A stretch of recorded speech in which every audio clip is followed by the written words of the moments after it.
okay, I'm just going to sort of throw this out there. I love coming to Arizona. I love visiting all the different parts. I was just in Tucson and everything.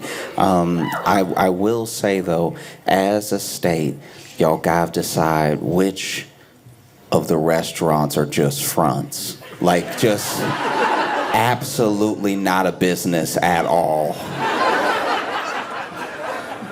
I was in Tucson, and we walked into a restaurant that they looked very surprised we could walk in. It seemed... We walk in, and now there are not any other customers. It's 3 people that are towards the back, towards the kitchen. Not in the kitchen, like outside the kitchen at the last booth, just counting money.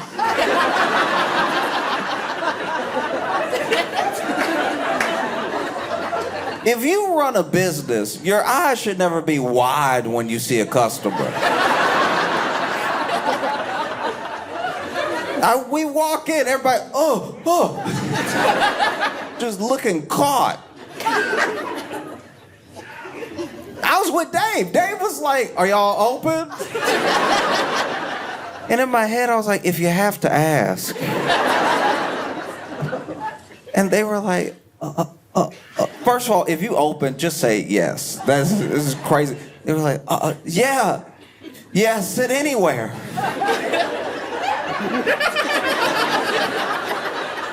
Why are you saying it like you just thought of that? Like, then we sit down, and one of them walks up. We never see the other 2 again. The one of them walks up, and he got one menu. He was like, hey, yeah, I mean, get whatever you want.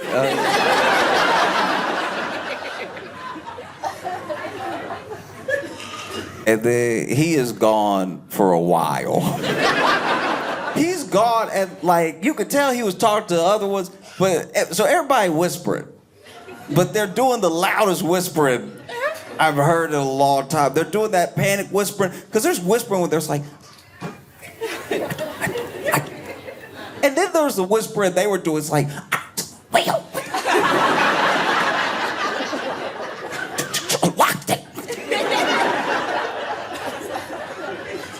and finally comes back up. He's like, hey, you decided on anything? And I was like, yeah, could we get some guacamole? And he was like,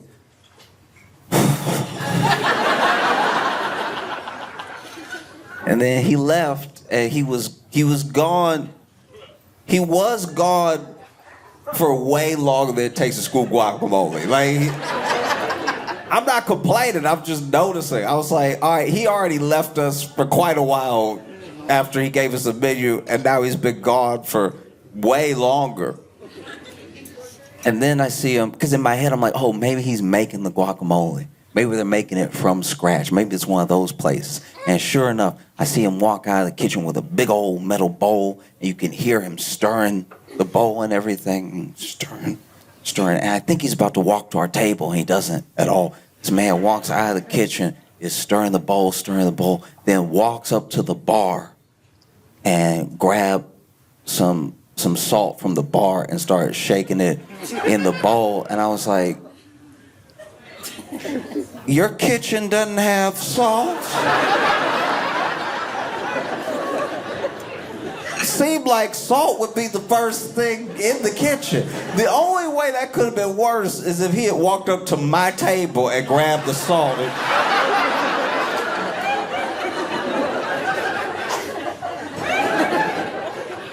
Then he went back to the kitchen. I guess kept stirring. It was a while. It was one of those things where I just started contemplating about how long it really takes to make guacamole. I'm like, in my head, I'm like, would I have made it faster at home?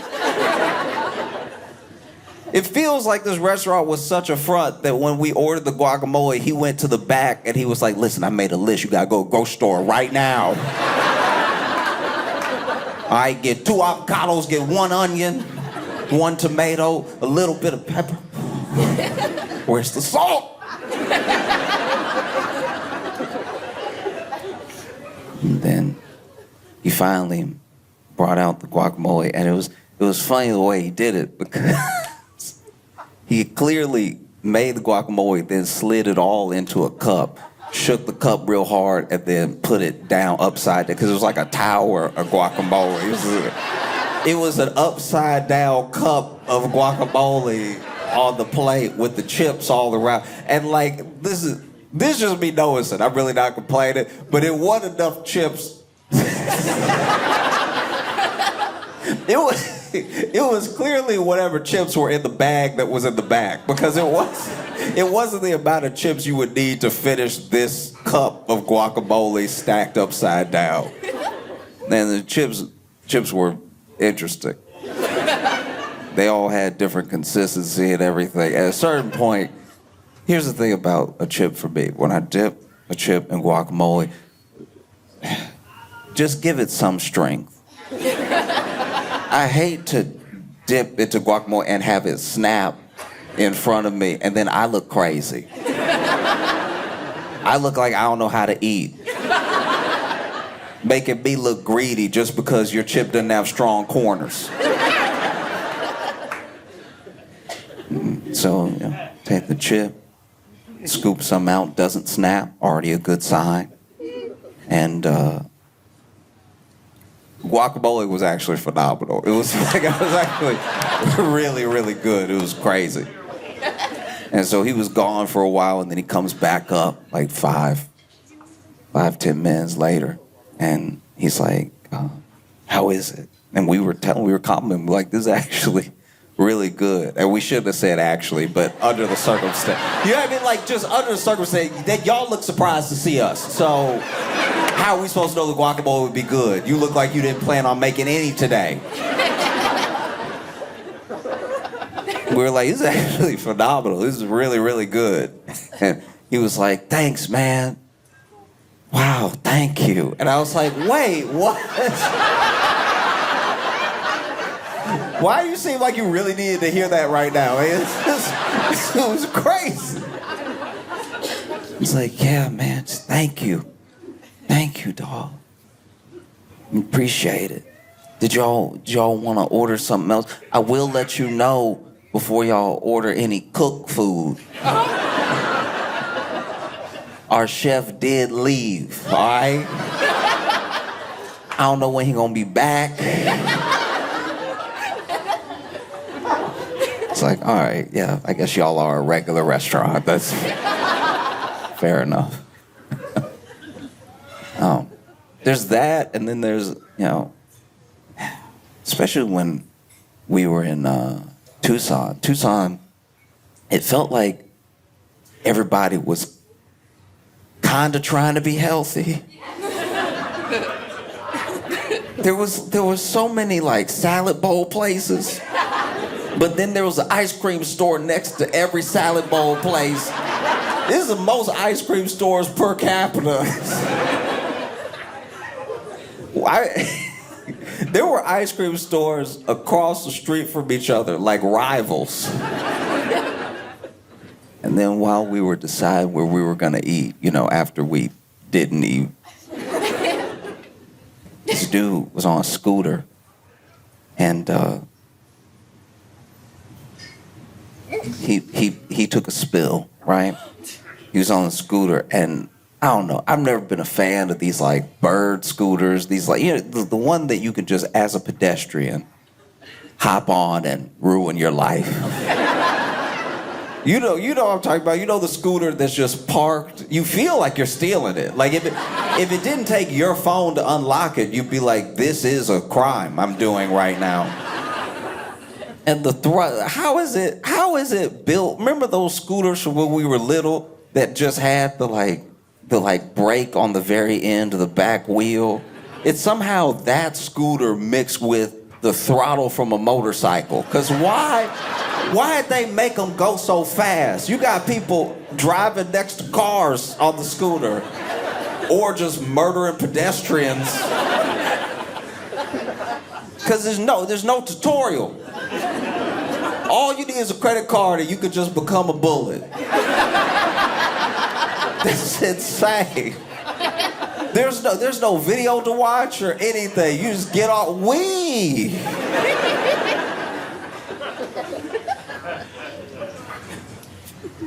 I'm gonna say some things that are a bit conflicting in nature, at least. Like, we saw a guy take a spill on one of these scooters, because why wouldn't you, right? And the way this man crashed didn't make any physical sense. Because he definitely crashed, like went over the handlebars, right? But by the time we turned and saw him, do you remember planking?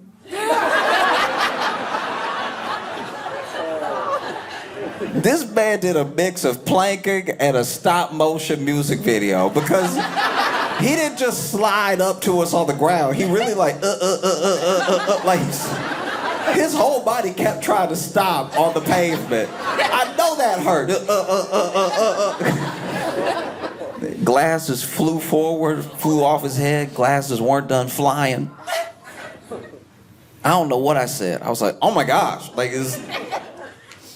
And I don't know. I wish I was a hero. I was one of those types of people that like springs into action. That's not who I am at all. I just kept standing there like, ooh. Wow. You look hurt. It's not good at all. It's not right what I did. And I didn't mean to do anything. And I didn't do anything to help. I just, whoa. It was my buddy picked up his glasses, walked up to him and was like, hey, are you okay? You know, and this is the thing as men. Like, just as guys, right? For real, just it's okay to be hurt. I don't just mean that in some sort of like metaphorical sense. I mean, like, if you get hurt, it is all right to be like, ow. Because we basically watched this man die.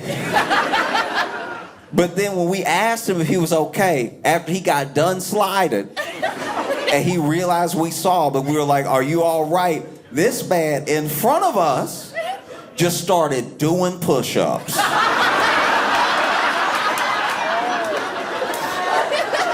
Dog, no. You're not gonna convince us that this was part of the plan. That's only a man could like do something like, only a man could like wreck a car, fly out the windshield, wrap himself around a tree, and then grab a branch and be like, one. Like,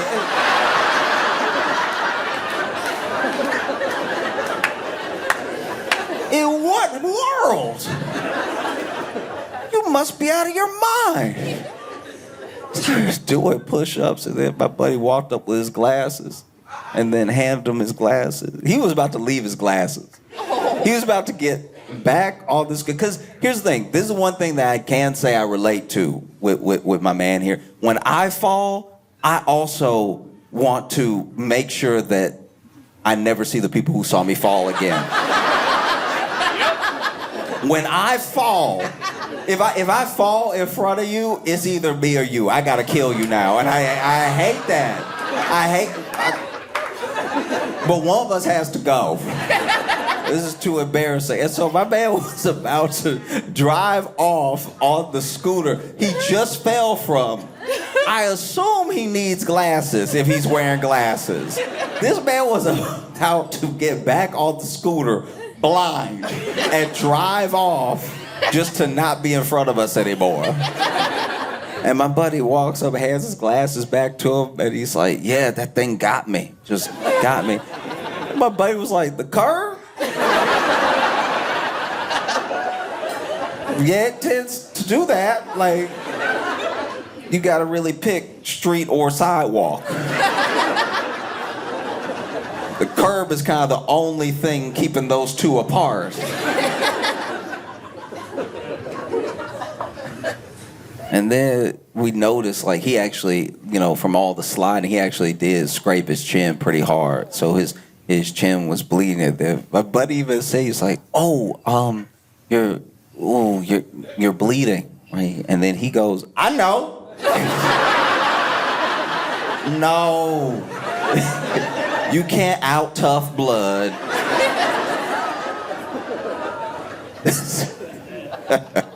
I was insane. But I've been having a great time in Arizona. You know? It's been very fun. Can I tell you? It has been cracking me up. Apparently,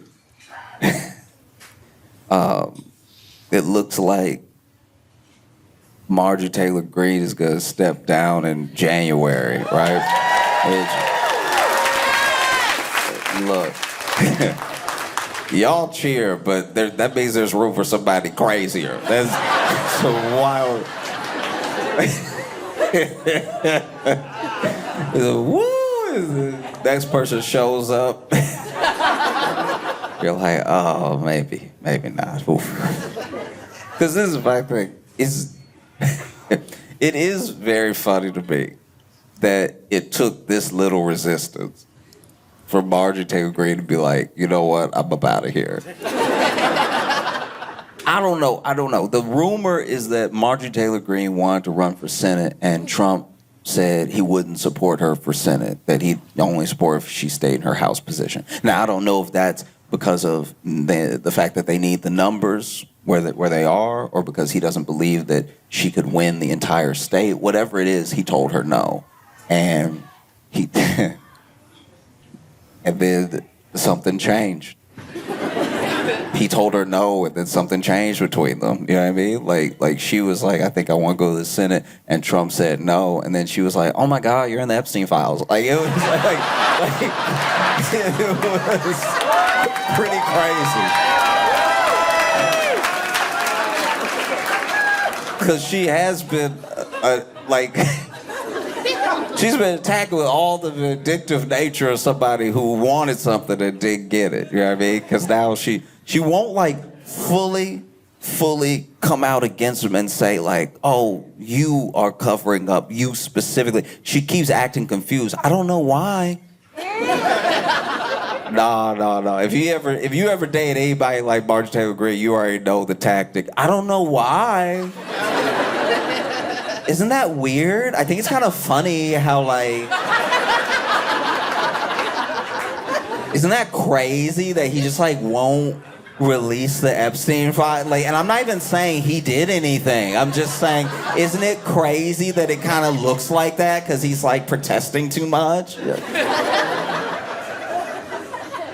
No. And then it came to a head. Then, you know, Trump attacked her back and everything. You know, y'all saw. This woman's crazy. You know, it's what a lot of people say about their exes. You know what I mean? It's like, yeah, I can't believe she's a lunatic. All this stuff. And then she was like, oh, I'm crazy. That's the thing about calling somebody crazy who might actually be crazy, is that they never take it well, but they take it better than you think they're going to take it.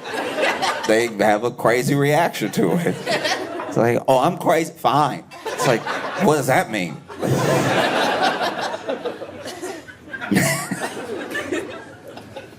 And then she just kept going. She just kept, you know, beating that Epstein drum. He kept coming after her. Then he called her a traitor. Who would have thought that traitor hurt more than crazy?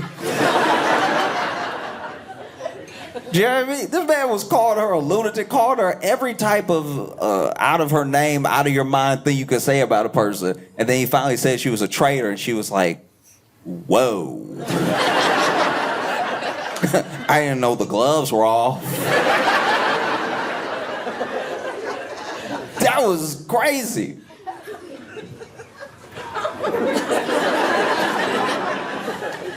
Because then she had a press conference. She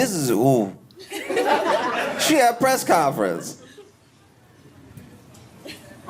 And then behind her were a bunch of Epstein survivors.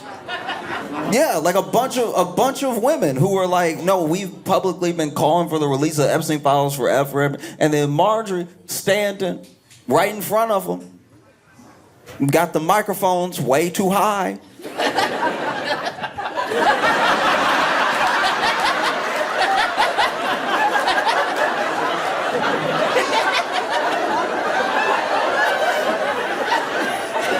They should have given her a stool or something. That wasn't. I don't even like her, and that wasn't fair. That was. Is she the shortest person that's ever lived? Why would they do that? That's insane that they even let the. Just one step stool would have fixed that whole situation. They let her walk up.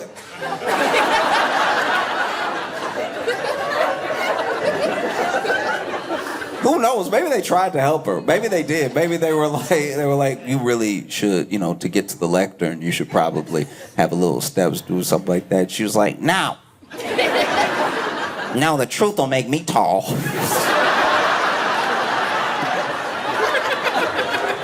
No, I'm sure she said something like that. And then she got up there. Now she got to talk up. And,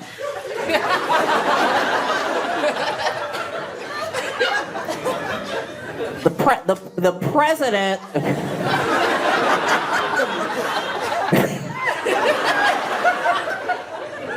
The president called me a traitor. Anytime you talk under the mic, you do sound like a munchkin. Like it's just like it does. The president called me a traitor. Let me tell you what a traitor is. I was really trying to take her serious the whole time. But you even saw the women behind her be like, oh.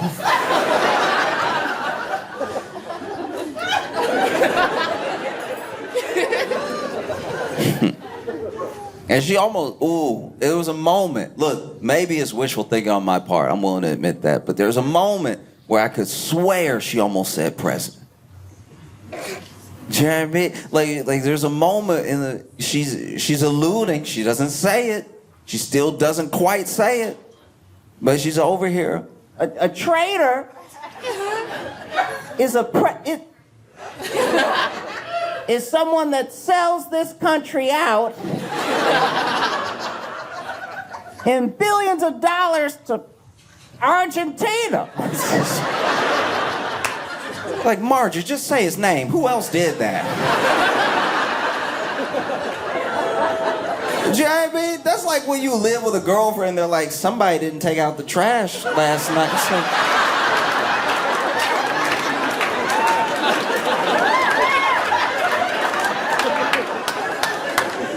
well, it's only two of us here, so if you're not saying it's you, why don't you just call me out then?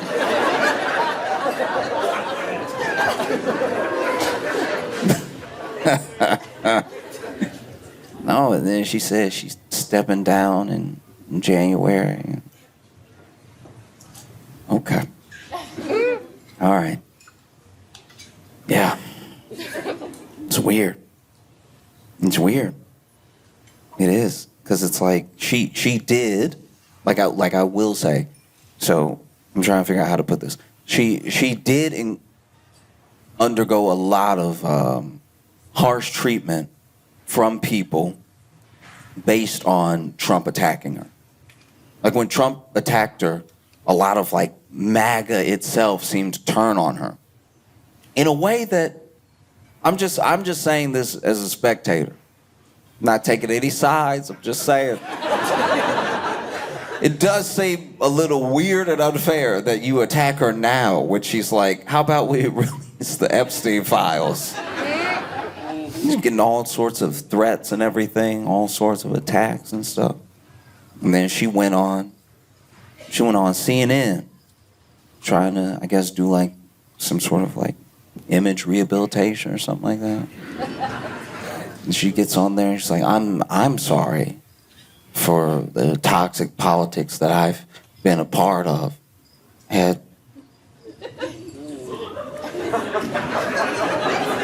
I'm pretty sure it was Data Bash. Data Bash is over here like, all right, well, I have a list to go through. We're not just gonna let you keep it vague like that. Like, do you know what I mean? Like, Marjorie Taylor Greene saying, I'm sorry for like the toxic politics I've engaged in. What do you mean? That's most of what you did. Like, that would be like Jeffrey Dahmer coming out and be like, I'm sorry for the bites I took. Like, it's...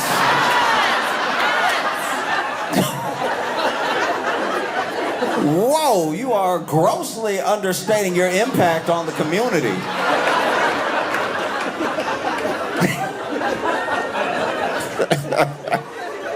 This is wild. You know, then she just started going down the list. Like, are you sorry for when you liked a bunch of tweets about putting people to death? And she's like, you know what? I would love to move forward. I already deleted a lot of those tweets. Yeah, it was wild. Yeah, it was very funny to watch to me because I was like, all right, look, maybe she's like changing, or maybe she just really wanted that Senate seat. Like, maybe she's really upset that Senate seat's not going to happen. And then she's asked about that. It's like, I'm hearing that, you know, some of your break from Trump wasn't necessarily a change in ideology. It was the fact that you wanted to run for Senate and he said no. And then she was like, that's absolutely untrue. I haven't even talked to the president about that.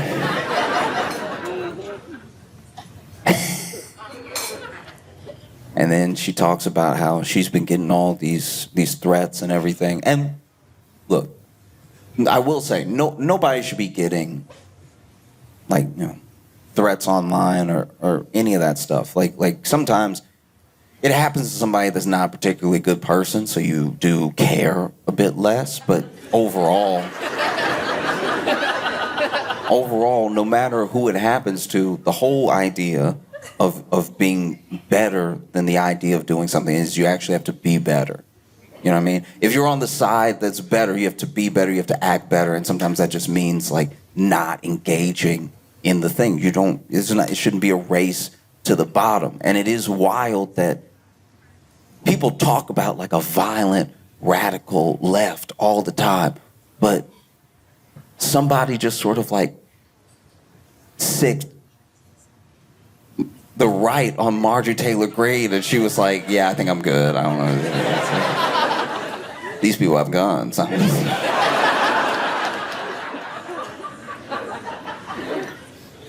And it does just blow my mind. That like really took me aback. The irony there. You know? Like okay. I didn't know this dude personally, but there was the story that I was told when I was living in Chicago about this dude that basically, all right, it should make me laugh because I'm glad it happened to me. But there was a guy in Chicago. I used to live in Rogers Park, and there was a dude apparently in like Edgewater area, which is a little bit south of where I lived, that he would rob people, right? And the way he robbed people is he just had like 3 rocks and a sock, and he would just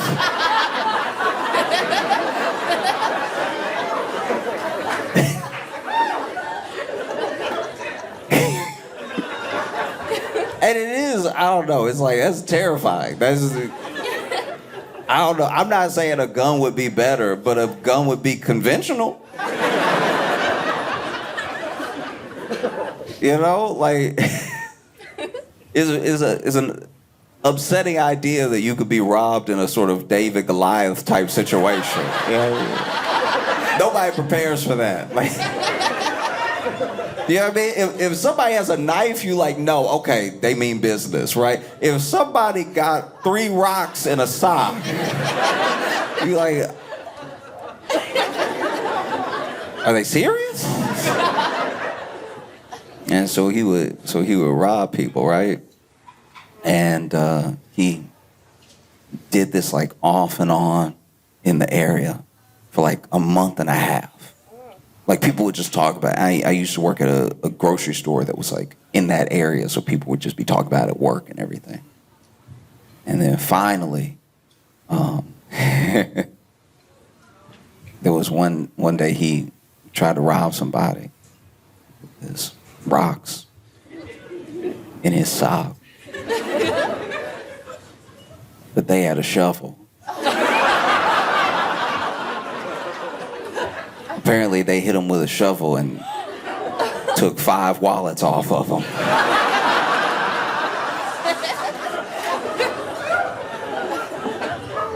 That's a version of what Marjorie Taylor Greene must be going through. You know what I mean? It's like she did all this stuff for so long, and now finally she the one getting threats, and she's like, these people are crazy. It was really upsetting stuff.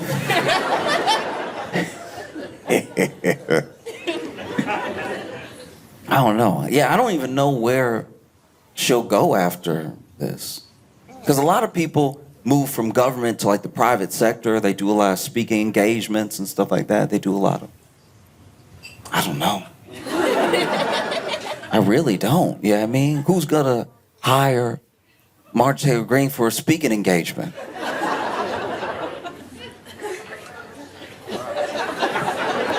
I mean, I'm sure there's organizations out there that are like, yeah, go up there and tell them how everybody's a lizard. Go ahead.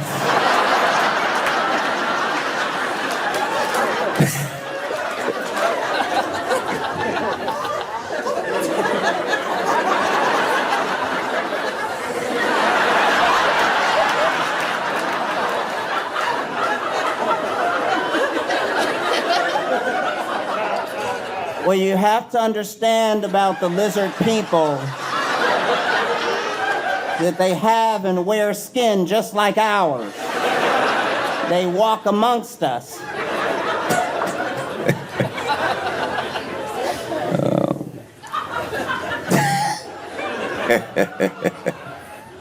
No, I've been trying my best to improve, you know. I've been trying to like work out and stuff. I feel like some of my friends that have worked out have seen progress, and I was like, I would like some progress. So I started working out, but nobody tells you, man. Nobody tells you that working out should be something I do more often or not at all. Like it's crazy because you'll want to. I used to want to get big. I used to want to be like a big... Every year I have hope. Hope is a hell of a drug. Every year I got hope I'm going to turn it all around this year, you know? And it's like I'm going to be like a bigger dude. And it's not... I don't know. I'm not saying it's not going to happen as I'm going to stop trying. I'm saying it's not going to happen as in I have to accept that I'm done growing. So whatever I do from here on out is just going to be more horizontal than vertical. You know? So it's like, even if I got big now, that'd be bad. I didn't get tall. I'm not tall. So then I would just be wide. So then and a wide, muscular guy is on no one's list. There's no one that's ooh, I can't wait to get to that stout, fit man. I love that build of the guy who looked like he worked out for the circus. I love that. It's never been said by anybody. Because you would even, if you got really fit, but you were like, still, I don't know, like regular height to short. It is funny, when you're regular height, like apparently I'm regular height. I didn't even check. Somebody just told me that. But they were told, they did tell me that when I was having a bad day, so it might not even be true. Like it's... I wasn't even bummed out about my height. I was having a bad day. They were like, "You regular height?" And I was like, "That's a weird thing to bring up." But there's no way, as a man, there's no way to be regular height. You're short. Because when you even say I'm regular height, that's a short thing to say. Do you know how little you look screaming I'm regular? You look like you lost 6 inches right there. Standing up with your back, because you got your back straight so that you get all your height credit. You know what I mean? Because of back. And you mad too. Anytime you get mad, but you gotta look up a little, it makes you look shorter than you are too. Like, tall men may always seem like a threat, but at least people take them seriously when they're angry, you know? Like, if you regular height and you get mad and you're like, I'm regular.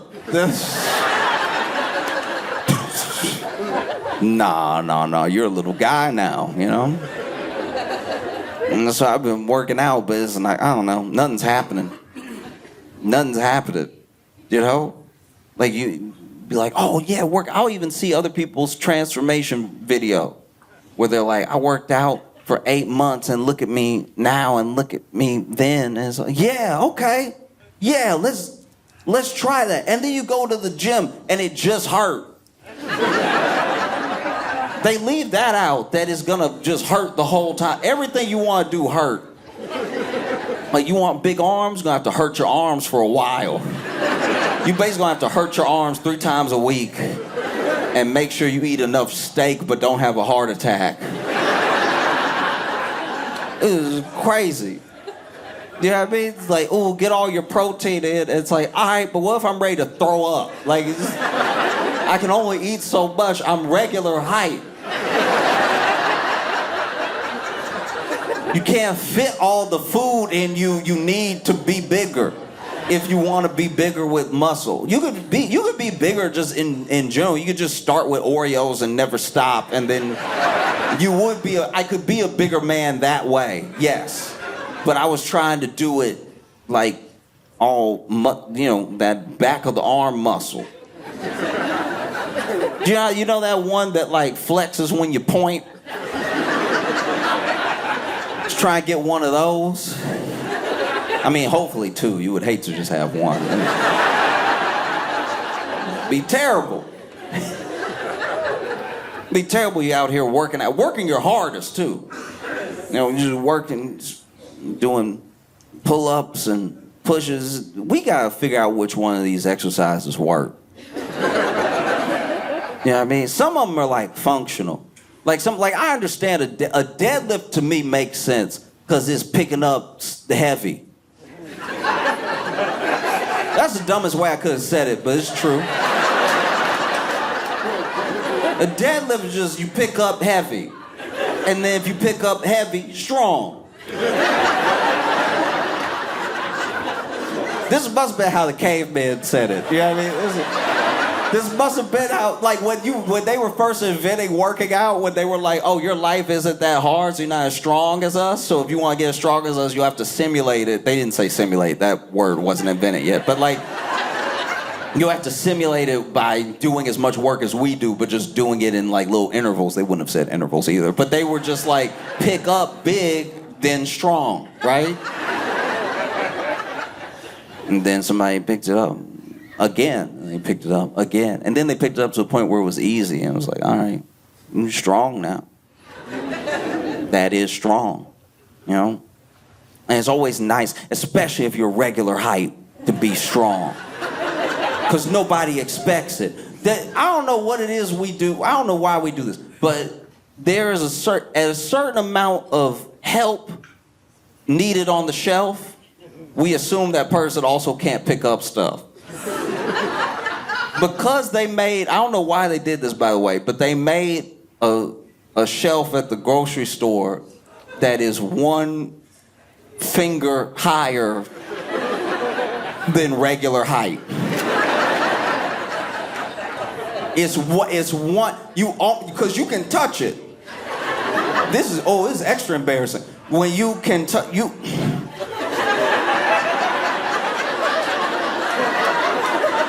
And now you gotta strategically finger a cereal box. And because you try to use your two fingers. You try to use your two fingers to like clamp the sides and pull. And then pull back, right? But if you can't clamp it, you have to try to slide it and then knock it over on your own head. The amount of times I've knocked a box into my own face, and now somebody turned the corner, I'm standing at the grocery store holding my eye, acting like I'm not hurt.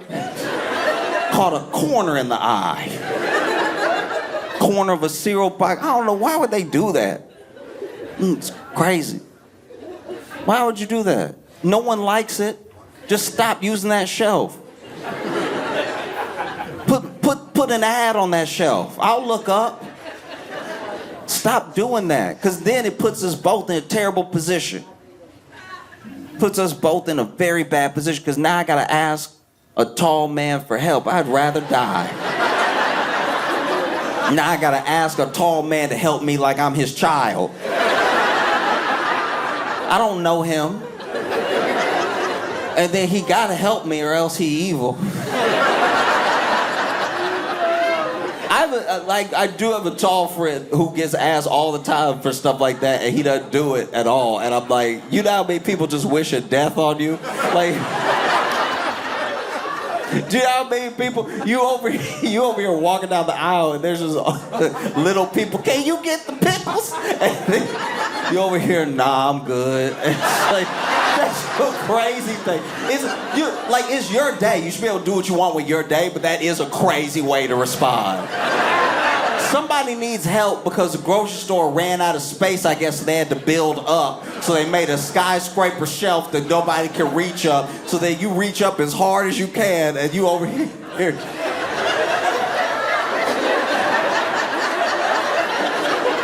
Trying to caress this jar of pickles so you can hopefully catch some glass in the face. It is terrible. One time, okay, this is really bad. I was furious. There was this one time I was at a grocery store and I just needed some taco seasoning, right? And they put it on the highest shelf in the spice aisle. It's over here. And this was one of those ones where they sell the packets, all the packets individually, but they sell it as an individual thing, even though the box comes with all the packets in it. So then the people that work at the grocery store, I know because I used to do this when I worked at the grocery store, they rip the top of the box and then all of the packets are just in there, right? And so it's at the top of the shelf because somebody is Satan. And so then they put this one in the top. And so I'm reaching up and I'm trying to, the only thing I can think to do is just go ahead and try to get my finger in the box so I can slide the whole thing out, grab one, and then put it back, right? And so I pull the whole thing down. The whole thing starts coming down. I get ready to catch it with my hand, but I guess one of these packets was defective because it was at least like halfway open. So as I look up and I get seasoned in the eyes. The ingredients of some of this taco seasoning is heinous. This is cayenne pepper. This is paprika. This is everything red. Everything red and dry is in the packet. So then I catch seasoning in the eyes. I start screaming, right? Look at that. Look at what y'all done. Now, because y'all wanted this extra shelf, I'm screaming in the spice aisle. Begging for help. No, because now, tall person walk by. I hate when somebody tall offer me help too. Get away from me. I'm doing it, all right? Especially, nothing get me like when I almost got it.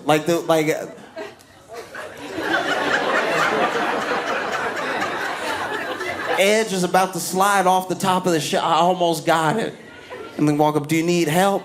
Where were you 45 seconds ago? Now you want to help now that all the work's been done.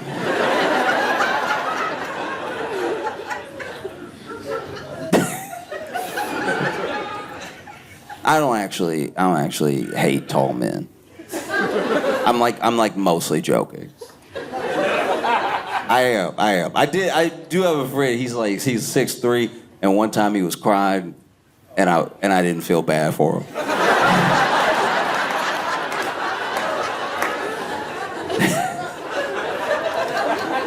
Yeah, I mean, I was like, come on, man. What are you so bummed out about? You know what I mean? So sad. Ooh. Because he also cried tall, you know what I mean? Yeah, I was like, he was... and has a deeper register because of, out here crying like he at the top of a beanstalk or something.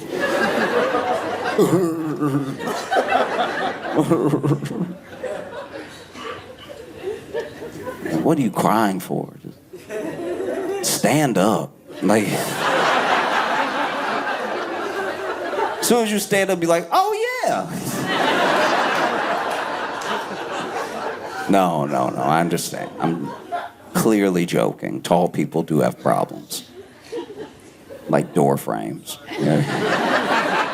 Right before the pandemic, I got real fit. That was the fittest I'd ever been in my life. Like, I was running, and it wasn't even an emergency.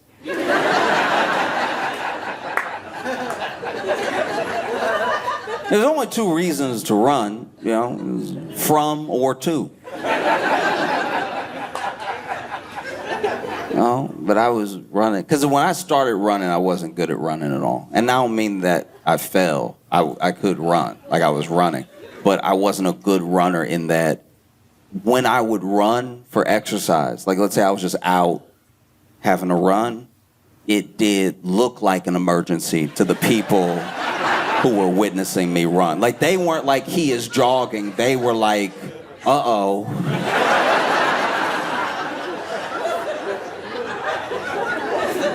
Like, because I don't run well. I run like it's the start of the disaster movie. I run like I found out about the zombies first. And I left everybody and just let them, like the first zombie bit somebody and I was like, okay.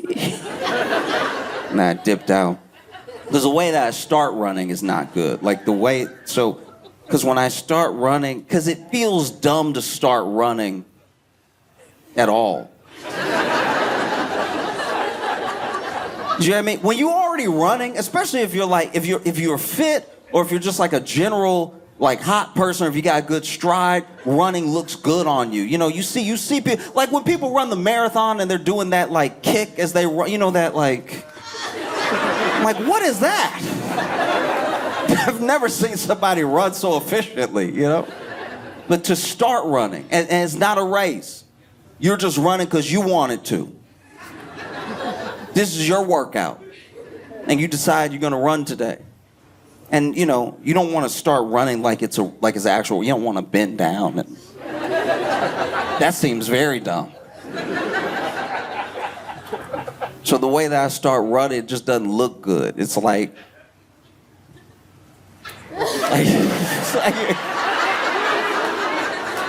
I start running like I just started running. Like it looks bad when you see it. It doesn't help that I look behind me.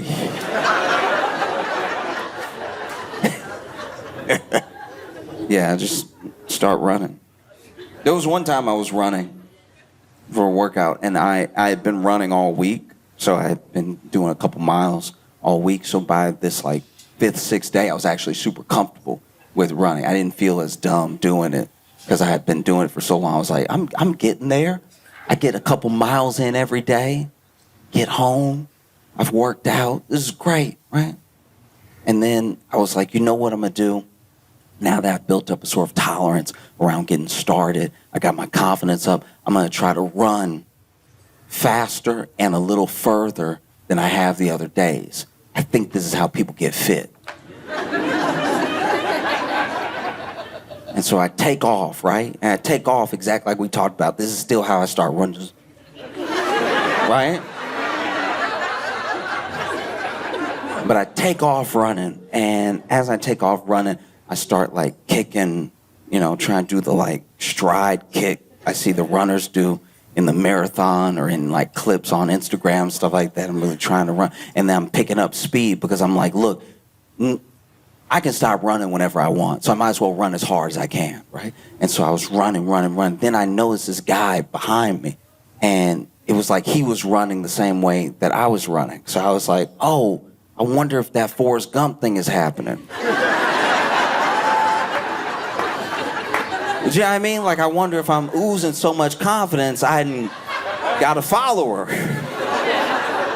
And so then I start running a little harder, and then he's also running behind me a little bit harder, and we're both running in a way that, like, we're running together, but we're still decently apart and everything. And finally, I'm starting to get a little tired. I'm like, okay, I mean, I don't want to let him down, but I do want to stop now. Like, I'm not built for the Forrest Gump thing at all. Like, I don't think I could run long enough to start an entire run club or anything like that. I really didn't even want to do 2 miles, but I keep running, and now I'm like panting, but now I'm really pushing. And then they talk about hitting a wall and like a runner's high and stuff like that. I didn't feel any of that. It was all pain. It was all just like, I got that stitch in my side, like where your side starts to stab you because it's like, what are you doing? Why are you running, stupid?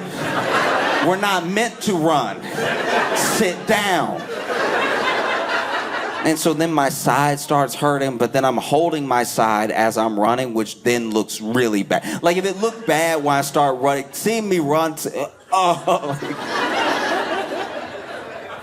And then I finally slow down enough that this guy catches up to me. And I'm winded, and he's winded too. I'm like, oh, okay, so he's just like me. We're both getting started running. This is amazing. I've made a friend. Running. This I've all said in my head. I'm too winded to speak. But I'm like doubled over. And he's doubled over. And then finally he says something. He's like, what was it?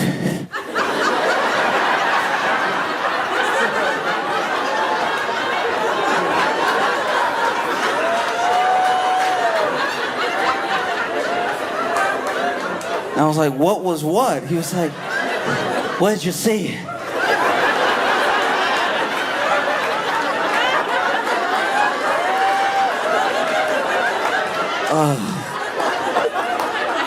What do you mean? He's like, I saw you and I thought something bad must have happened.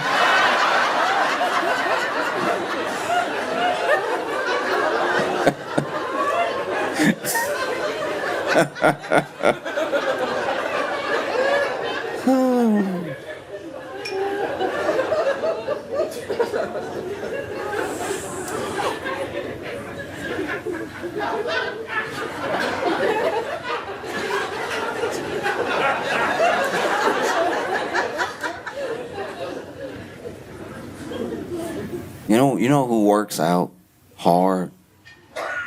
Marjorie Taylor Greene.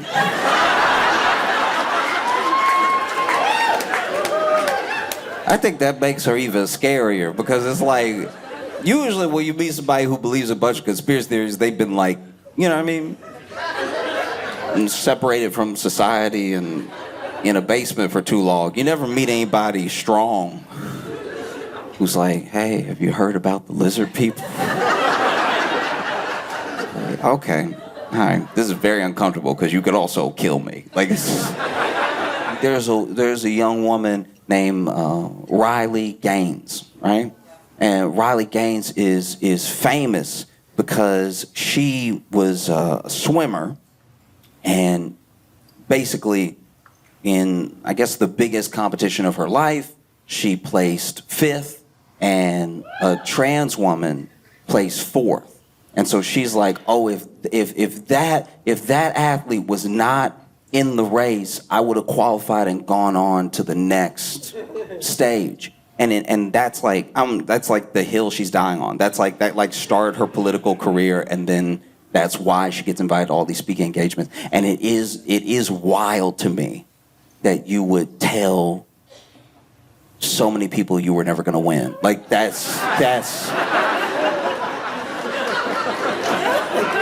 That's crazy. Because here's the thing. Fifth means you weren't close.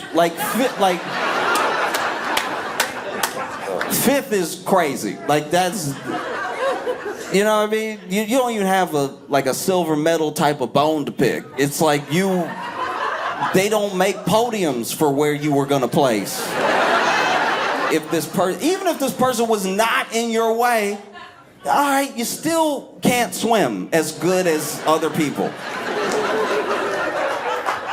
Like, to be fair, look, I can't swim at all. I'm not a swimmer, right? I'm not a swimmer at all. I'm trying to learn, but it feels like I'm fighting the water when I'm in there. But I don't broadcast it. You know what I mean? I'm telling you right now, for the sake of the conversation that we're having, that I can't swim. But I don't do speaking engagements where I'm like, I can't even swim that well. Pay me. Pay me money because I came in fifth, which is not close to first. Man. It's like, and just, I don't know, it's like, because there's a very hateful approach to a lot of the things that she says. And it's like, but you, in theory, wouldn't you be thanking this person? Because this person, that's the reason that you say you came in fifth. If they weren't there, you would have come in fourth. And then you just wouldn't be that great of a swimmer. You'd have nothing to talk about. This person gave you a career. Now you can travel the country being like, I can't believe I came in fifth because of this trans person. This trans person is why I came in fifth. Because no one would give you money for a speaking engagement if you were like, I came in fourth against all these cis women. What's someone gonna do about that? Just throwing it out there. No, you weren't close. Fifth is, like, look, I'm not saying fifth is bad. I would have come in last. But fifth is not close to, there's several people. There's several people between you and winning. A substantial amount of people. There were enough people in between you and winning to pull you out of the water if you were drowning. Like, that's a crazy amount of distance between you and number one. That's just a fact. It's a fact that you admit when you do speaking engagements where you're like, oh, I was so close to kind of qualifying. And that's just because they take the top four. If they decide to take the top three, you'd be even further from, I don't know, it's a lot of money to make to be a failure. Like, your whole thing is swimming. Your whole thing is swimming and you didn't do it. Like, you swam, like you didn't drown, but like you...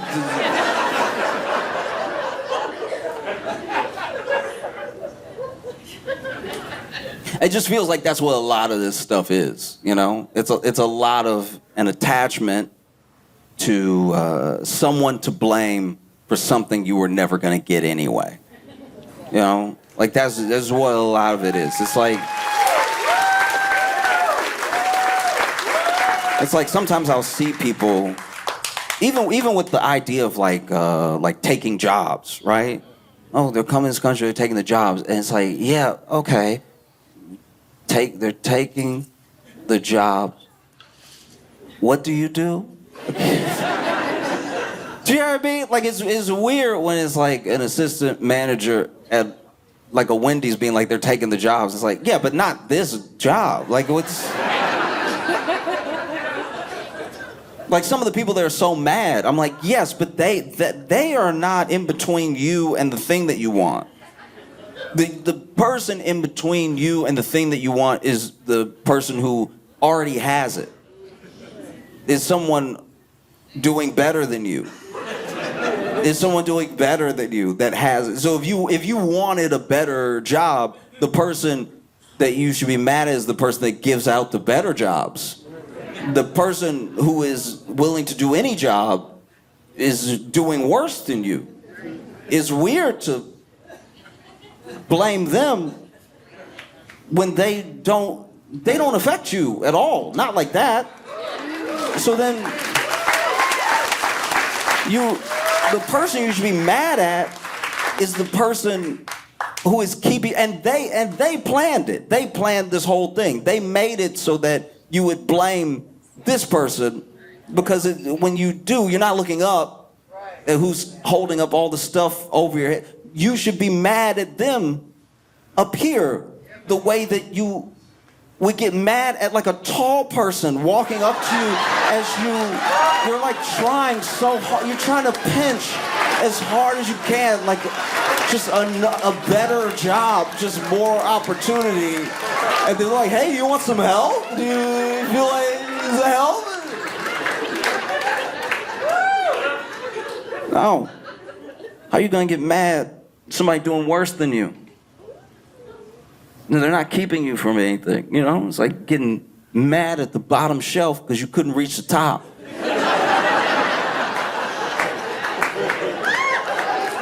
I mean, it's like...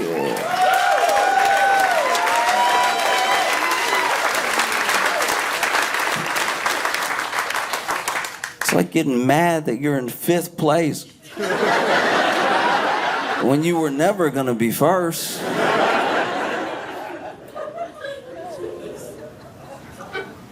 I just can't get over that.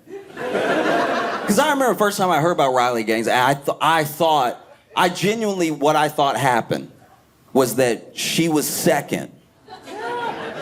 And then a trans athlete came in first, and she was like, oh, you stole from me. You know what I mean?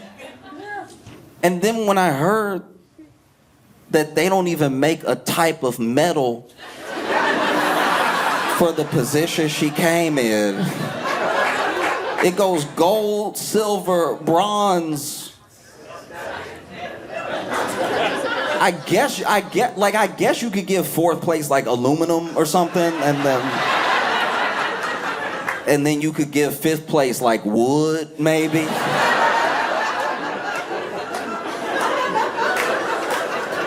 You got the wooden medal in swimming. You got the waterlogged medal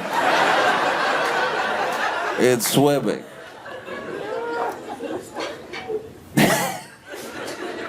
Yeah. No, it just, I don't know, it blows my mind. It just feels like so much of what politics is based off of is that thing. You are keeping me from what I want. I want this. You are the reason that I'm not getting it. Not the politician. Not the person who like signs bills into law. There's just like this person over there, somehow more powerful than the person who had to be sworn in and get all these votes and have all this money and has donors and has people who call them that they better pick up the phone for, you know. That person, not as powerful as random person from another country, you know? Because it's not just about immigrants, it's everybody. It's every type of other. And it's every type of other until there is no other. Because then you'll see it sometimes happen. It does happen on like a final phase level to white women the most. Like hardcore conservative white women who are in the room helping make decisions and everything. There will eventually be a thing where, for whatever reason, you're around a bunch of other conservative men and then they want you out of the room. There's only so many spots and you can't take up a spot. You're not really one of us. You're an other. And you're like, no, but I'm not an other. It's like, you are. No, you are. And you'll know it at like the worst time. It'll be like when you finally want something. You've done everything that you're supposed to do. You voted the right way, you said all the right things, you hold all the right beliefs, you do everything that you're told to do, from whether it's from a young age you grew up in a conservative family, or you have these conservative values, and you're doing everything that you're supposed to do. You're doing everything towards the sort of life and country that you want, and then you finally want something, but maybe you want something that's a little bit out of your place to have.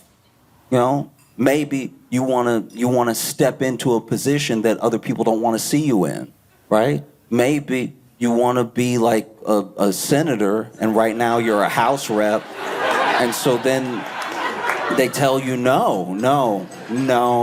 I know you've campaigned for me. I know you've spent millions of your own money trying to help me. I know that you've had my back every step of the way, but like, no, come on, no. And maybe it's not because you're a woman. Maybe it's because you're out of your mind. But like no, just no. And do with that what you will. And then she's like, oh my God, you're in the Epstein files. No, I can't believe it. Oh my God. Oh, Phoenix, y'all been phenomenal. Thank you so much. I appreciate that.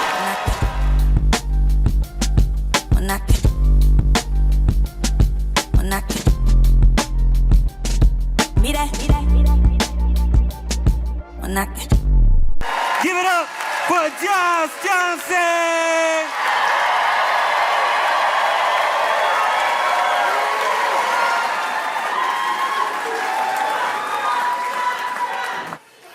I think that debate is incredibly important.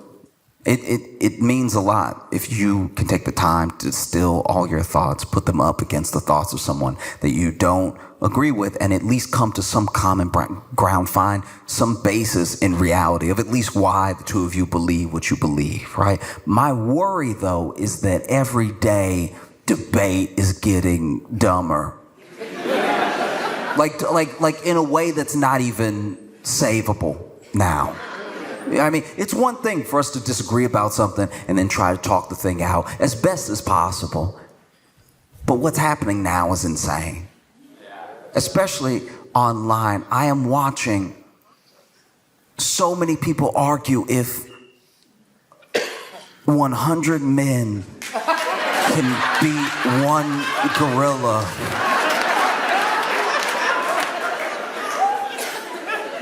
Based on the comments I am seeing, I'm terrified that one gorilla might outsmart 100 men. This is very bad. The logic is not lining up here at all. It's a gorilla. It's gorilla. You don't really need to know much. It's gorilla. Gorilla. Like it's a gorilla, and it's 100 dudes, but we haven't even established the parameters of the battle. We haven't. Like, some people, for their scenario, they want to use 100 UFC fighters specifically, and it's like, all right, okay, maybe, but also, where is the battle taking place? If this is 100 men versus one gorilla in an open field, maybe everybody can flank them and surround them and jump on each other and try to smother them or whatever the plan is. But if this is just a gorilla running into a Blink Fitness, everybody dying. Like everybody die. Every single person in there is dying. If this was just a gorilla running up into church, then yeah, nobody's making it. The plans are insane. The ways that people who I know don't actually own dry erase boards have gone to the store,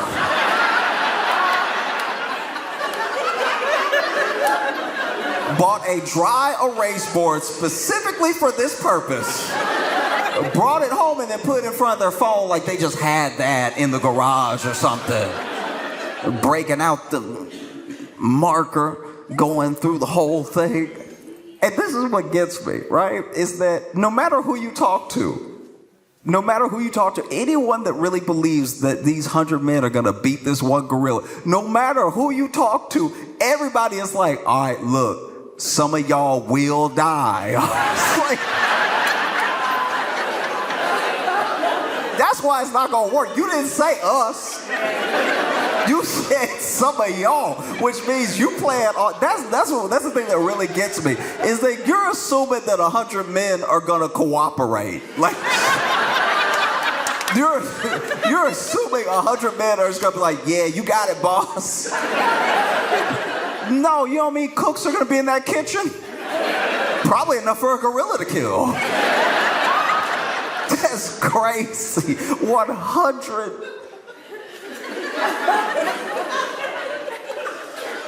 I've been going, it's been a week. It's been a full week of me arguing with people. I'm like, guys, it's a gorilla. It's a gorilla. Okay. No. This is important. This is important, all right? Because I could tell just by the vibe in here that a couple of the dudes in here are like, nah. I can feel it. I can legitimately feel it. I'm not psychic at all, but I'm looking at you, look at me, and I can see a couple of y'all are like, maybe he can't do it, but somebody been working out all winter. Okay. No, okay, this is important, all right? So, in the true crime documentary space, okay, as men, we've had a rough go of it. Turns out we do most of the killing, okay? We do a lot of the killing. We do a bunch of it. Some would say all, some would say we just haven't caught the women yet. But we do a ton of it, all right? We do an HBO, a Netflix, a Paramount, a Hulu, a Disney Plus amount of the killing, all right? We do all the podcast killing, we do all that, right? And because we do all that, we've been getting a bad rap for a while. There's a lot of people like, ooh, you going to a dinner date with a man? Watch out, girl, right? Like it's just all of us killing all the time. I haven't killed anybody. I've been at home watching these men kill. But said all that to say that in 2024, we got a bit of a reprieve, right? We got a little bit of a stay on our beat down in the media as men, right? Because a documentary series came out called Chimp Crazy, all right? Now, Chimp Crazy is, you may not recognize it as the savior that it is, but you gotta remember that in documentary series, all of them, almost exclusively, have been about men being evil and bad and murdering and all this other stuff. And then finally, there was a show called Chimp Crazy, where almost exclusively white women were adopting chimps, letting them get too strong and releasing them into the community. It's like, that's what we needed. It's not all up. Finally, something is not a man's fault, because they interviewed these women and they're like, no, he's like my baby. And then he gets real strong. She's like, ooh, let him out the window. Like, if you have not watched it, it is a phenomenal series. It is genuinely terrifying and insane, and it is both brilliantly done and horrible to watch, but also captivating. You can't look away. It is truly insane. And I know that there should probably be a name. There should probably be a name for what this thing is that these ladies have, because basically in the US we like having exotic animals, and one of the exotic animals that people really love having is chimps, right? And so these people will get chimps on the black market, and when you get a chimp very, very young, it does act almost exactly like a human baby. Now what's so crazy about this situation is that some of the women in these Chimp Crazy scenarios, they do have kids.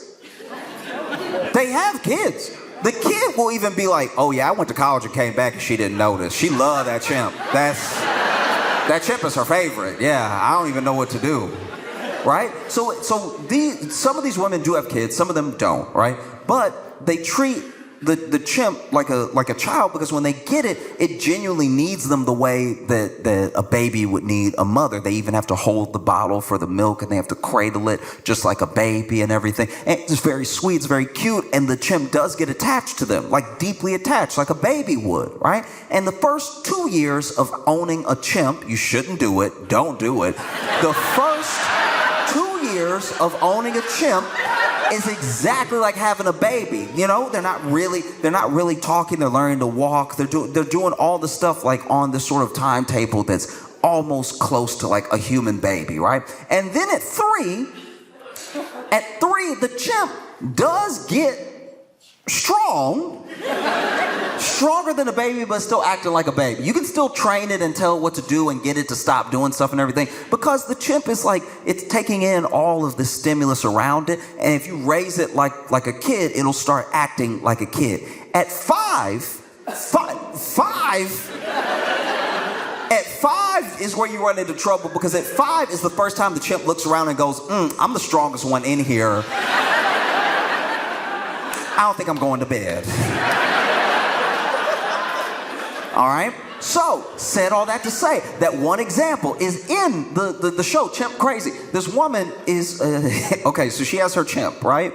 And the chimp, they've been trying as a community, as a city, they've been telling her, you gotta get rid of this chimp. She's like, no, it's my baby, no, I can't do that, no, right? Never mind the chimp. She would take the chimp in the truck with her to go places, so she'd take it to go get ice cream or whatever. And there was one time she took it to go get ice cream, and it just got out of the truck and nobody could get it back in, and it stopped traffic because it was like, I like where I'm standing right now, and I bet you won't move me, right? And so then the city told her, look, if anything like this ever happens again, we have to come get the chimp. You can't just have the chimp stop in traffic and stuff. She's like, okay, right? Then one day, the chimp's got to be like, oh, it's over 5 now. And it's just wilding out because it's like, you know what? I should be in the trees. I should be in the trees, and wood paneling isn't going to cut it. So it's flying throughout the home, right? And she freaking out. So then, as much as these women are like, this is my baby, this is my child, whatever, when you listen to the 911 call, almost every time, they're like, shoot it. Almost exclusively. Every single time, right? And so basically, then she's over here, she is either making so much noise or calls her neighbor that her neighbor comes over to help her, right? Now, this neighbor doesn't love the chimp like she loves the chimp. So the neighbor is like, we have a wild animal in here that will kill us on purpose or by accident. I have no idea, right? And she's already calling. She's calling the 911, and she's like, shut it, right? And then her neighbor, in order to try to subdue the chimp, attacks the chimp from behind, right? And then the chimp turns around, and I don't know if it was on purpose or by accident, but that chimp slapped her face off. And that's not even a gorilla. So you have no chance against a gorilla.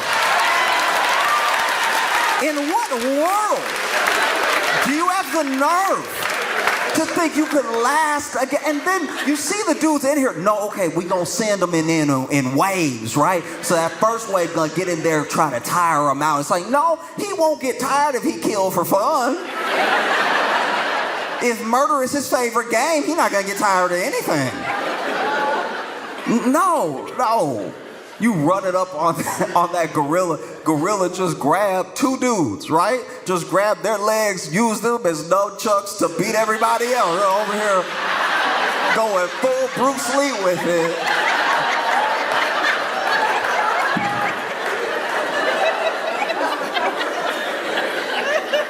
No, it's insane. It's an insane premise. No. You're assuming 100 men are going to cooperate, coordinate, execute this plan. You're assuming you don't have a single coward in there. Because I'll tell you right now, I'm not the one. All right? You better pray I'm not one of your 100 men. You'll know you shouldn't be jumping the gorilla with me because I'm gonna be that type. If you ever have somebody in your clique like this, don't do the jumping. If there's somebody like me, it's like, let's get them, fellas. That's a sign of somebody who's about to get you killed, all right? If they say fellas, that's insane. Attack, boys! No. It's true. I'm not that guy. And I'm fine not being that guy too. There's some people that need to prove something to someone all the time. That's not me. I became very comfortable with who I was a long time ago. Even in other situations. You know, I can already tell you right now, when it comes to things getting bad in the world, apocalypse type of stuff, I'll die. Apocalypse, I will be dying. Thank you. You know, I don't know. You know, I had some friends that I went to church with, all prepping and all this stuff like that. I was like, I don't know why you trying so hard to live if the apocalypse happens. Like, we both think we going to the same place. I'm gonna get there early. Why would I keep fighting? No, that's crazy. I'm not gonna keep fighting after bullets. I can't make bullets, so that's the end of my fighting, right? And I can barely hold a gun at that. I'm gonna miss a lot. So if it's like a zombie apocalypse situation, I'm getting bit, okay? I'm not trying to get bit. I'm not gonna offer up my neck or something like that. I just already know that if I'm in a zombie apocalypse situation, when the zombie is coming at me, I'm gonna be like, oh, he ain't got no ears, he ain't got no ears, he ain't got no ears, he ain't got no ears, he ain't got no ears, he ain't got no ears. I will not be running. He ain't got no ears, he ain't got no ears, he ain't got no ears, he ain't got no ears. Biting my neck, he ain't got no ears, he ain't got no ears, he ain't got no ears, he ain't got no... No, if there's a zombie apocalypse, I'm a zombie immediately. You know, I feel like I wouldn't even zombie right. If I'm really being for real with you, I don't think I would do it. I don't think I would zombie like in a way that made my family proud.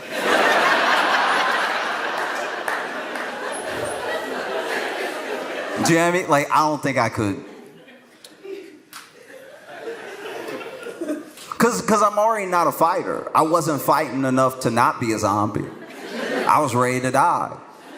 You know, like I've watched The Last of Us. I was like, would not be me. That's not making it to season 2, probably not episode 3, all right? You're not gonna catch me fighting to live in a world with no Wi-Fi. Are you serious? What are you doing? I'm out here trying to treat this water, drinking dirty water, but I put charcoal in it, so maybe that'll get some of the... Just so I can read by candlelight? Are you serious? No.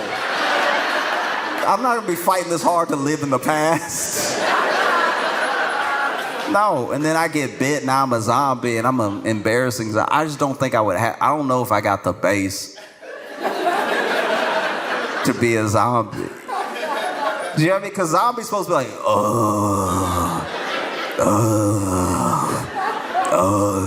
right? I don't know what it is. I feel like I would just be like, ah! Like,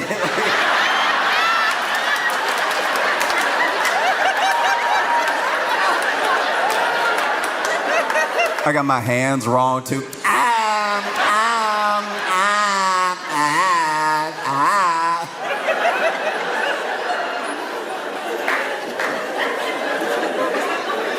Zombies don't even want to hunt with me. They're like, ugh.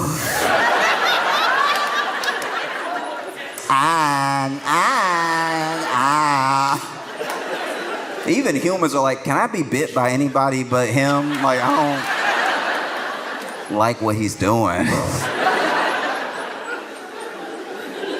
Oh, new zombies trying to show me how to zombie right. Like maybe, I don't know, who knows? Maybe somebody I know got bit before me, and zombies can like communicate a little bit because it's like a virus that you both share and you trying to spread it to other people. So there's pulling people aside, trying to get them to give me a chance, you know. And over here like,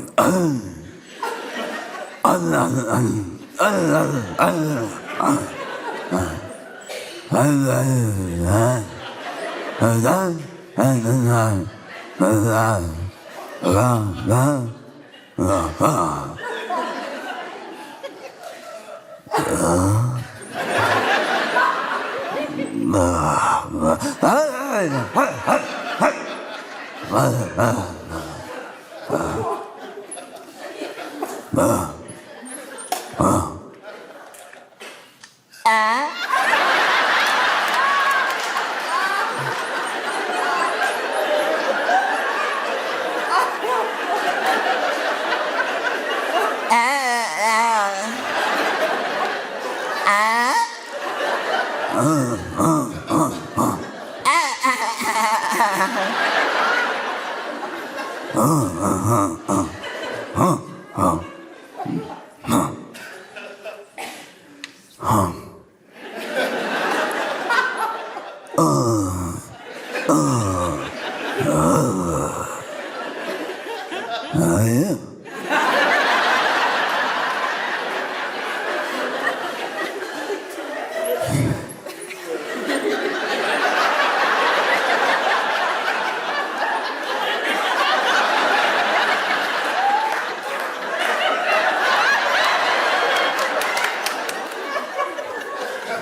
And that's how I died twice.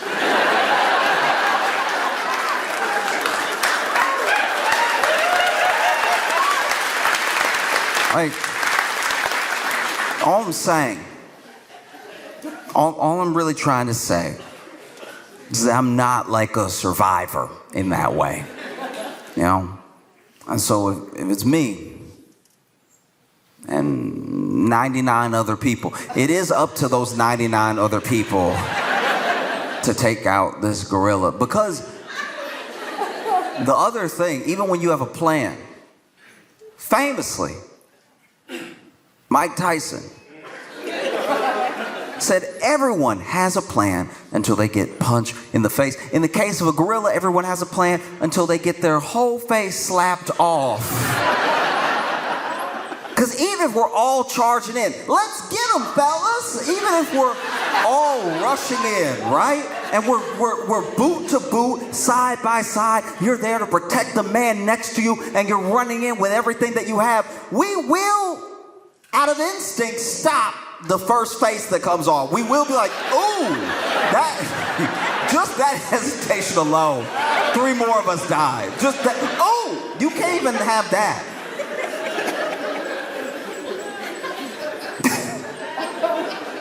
Oh, because if we're talking about 100 men, this is the way I imagined it. And maybe I'm wrong to the people who I think are wrong. The way I imagined it, it was 100 men. It'd be 100 men at random, 100 different body types, 100 different backgrounds, 100 different ages, you know? So I think you're rushing in with 100 random men. If you even have a plan, if you really think you can pull this off, right? I think you still have to take into account who you're going to have by virtue of that randomness. Like, I think out of 100 men, you're going to get at least 9, maybe as high as 13 actual martial arts practitioners.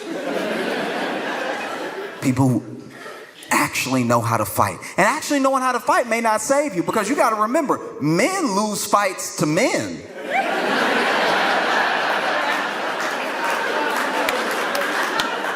Every time men fight, a man lose.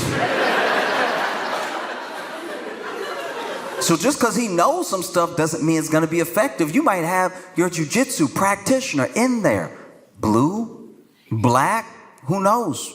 Whatever belt suits your fancy for the scenario. He runs in, he actually syncs up an arm bar on that gorilla, gets him right where he wants him, grabs the arm, legs in between, pulling it, trying to break that elbow, right? Pulling it as hard as he can. And you see the gorilla go, oh. Oh. That is useful. Bow, bow, bow, bow.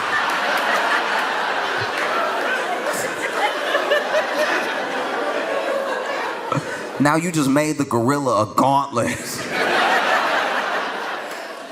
to beat the rest of us with.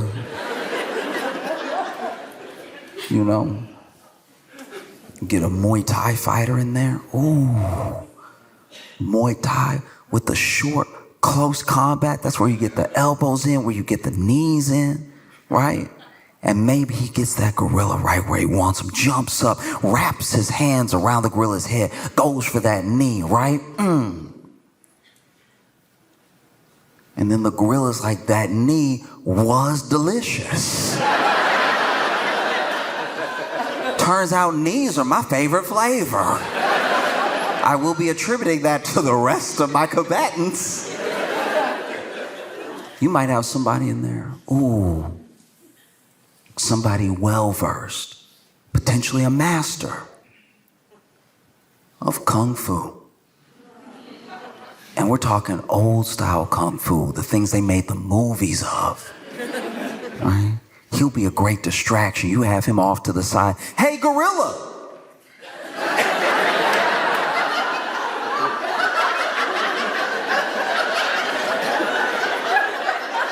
Y'all now. Y'all get him. Hey, get him. Hey, hurry. Y'all, he getting close. Y'all. Hey, he getting close. Hey, don't run. Oh, he getting close. Y'all, hurry, do something.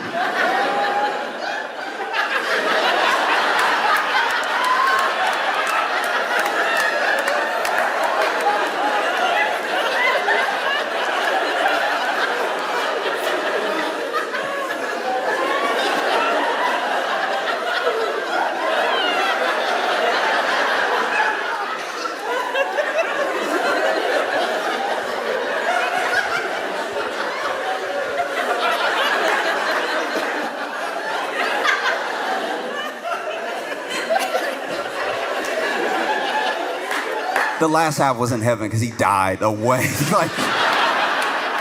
like halfway through that. Because there are people who don't want to believe that individuals like this exist. But they do. They do. Out of 100 men, you're going to have at least one of those people that's really gifted with animals. And I don't mean, by the way, like a vet. I mean gifted with animals the way that they make TV shows about those people. You know those dog people? Those dog whisperers? They make the whole TV show. You don't know what, he doesn't actually train you in what he doing. He just knows how to do it. You know, dog acting all bad and everything, and then he whisper in the dog's ear, and you can't tell what he's saying, he's just sort of making noises. But the dog is like, ooh, you cooking, okay. Yes, that does make sense. I should stop biting people in the face, yeah. For every 100 men, I believe, personally, you will have one Doolittle. You'll have one guy that can really communicate with an animal. There are people, and there are animal people. And he is the most animal person. He is an animal person squared, right? He just knows something, connection to nature. There's something intuitive there. And he goes, hey, y'all, look, we're almost all dead. Let me try. And you're inclined to let him try because you're down to like 43 of you. So if it didn't happen with 100, the odds are getting slimmer by the guy. That's the only thing that bothered me about the whole thing, where it's like there was one dude whose whole plan was for the first 20 guys to die. I'm like, well, then it's really just 80 of you versus a gorilla. Those are worse odds. Anyway, he goes up to the gorilla, and maybe he's beating his chest, maybe he's making noises. I don't know what he's doing because I don't know how to do it, but he's going up there. And the gorilla is even like, oh, okay. Well, what's that there? And he goes up and even gets close. And the other guys are hanging back. They're like, oh, what should we do? I don't know. It's working. He's talking to him. Should we try to get behind him? I don't know. Let him do what he's going to do. Maybe the gorilla will kill himself. I don't know.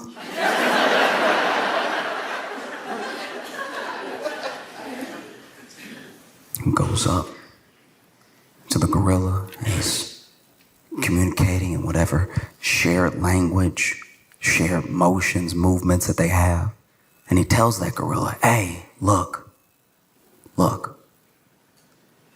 It's about 43 of us left. Kill everybody but me.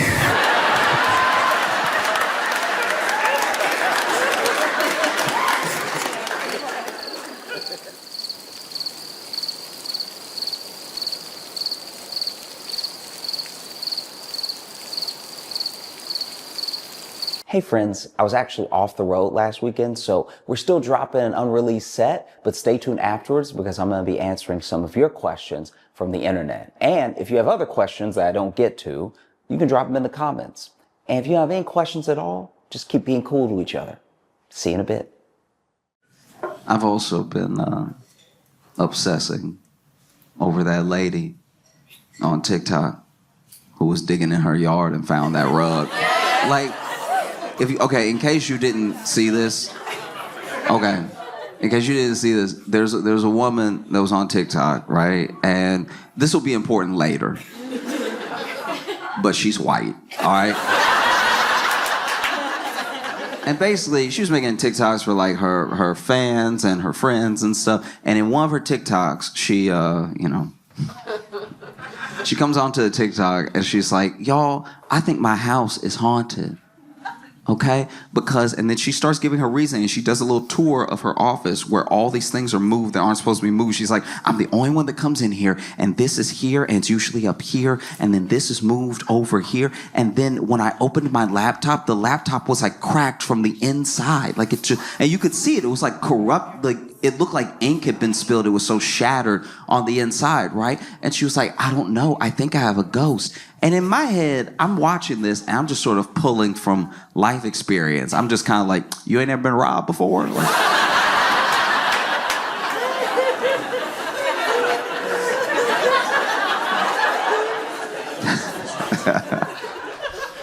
and so then, another TikTok she makes after that is she's digging in her yard. I think they're moving a fence or something, and then they hit something, and then they look at what they hit, and it's like this rug that's been buried underground, right? And it's a thick rug too. And then she's like, making a TikTok being like, isn't this weird? And I was like, that's a body.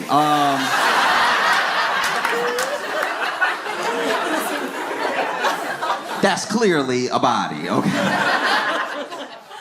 And then this is the thing. When it comes to every person has different speeds that they operate at, right? You catch them on one day, they might react to you a certain way, another day a certain way. But some people do have like defaults, right? So one thing that's happened in the last like 4 years especially is that anytime a white woman's talking, we jump to Karen pretty quick, right? Like, there's Karens out there, but then sometimes someone will just have a menu and be like, does this one have gluten? And we're like, Karen! Like, that's... It's appropriate when it's appropriate, it's not appropriate when it's not appropriate, right? But for everything, there is its opposite, okay?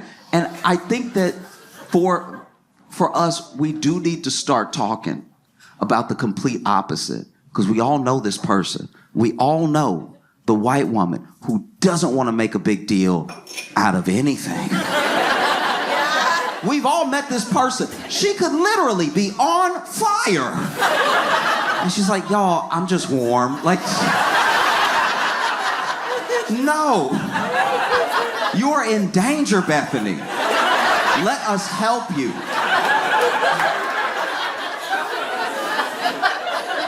You know what I mean? Like, she could call you. She could call you in the middle of a robbery. She's at the bodega. It's getting robbed right now. And she calling you being like, oh, no, I don't want to bother her. Just if you get around to dialing those, like, 3 numbers, it would be really helpful. And this is who we have on our hands in this situation, because I'm not the only one, right? I see the thing and I'm like, that's a body. And then everyone else in the comments is like, girl, that's a body. And this is the thing about internet comments in general, right? At best, almost all the time, random comments on the internet are at least not helpful. They're at least not doing anything for you when you read them, or when you posted them, they're not actually good feedback. Yeah, I mean, like, it happens a lot, especially because the internet's just out for everybody, you know? Especially on a place like TikTok. People stumble onto your stuff and then they just comment on it, whatever they think. It might have nothing to do with what you're talking about, you know? Like, as an example, years ago, I bought some nunchucks.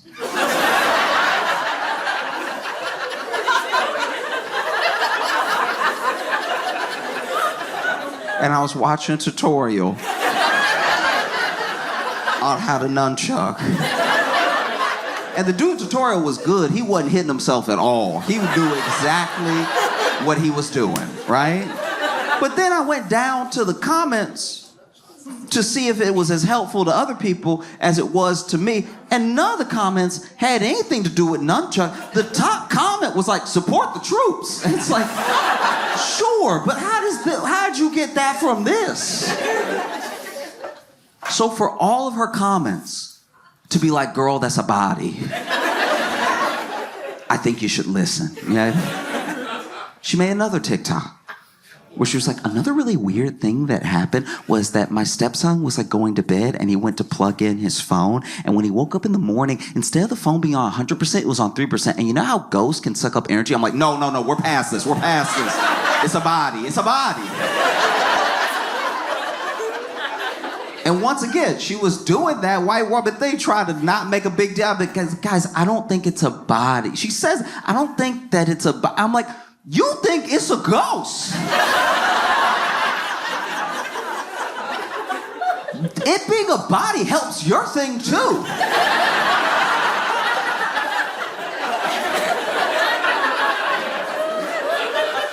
Every ghost used to have a body. Why are you acting like we're the dumb ones?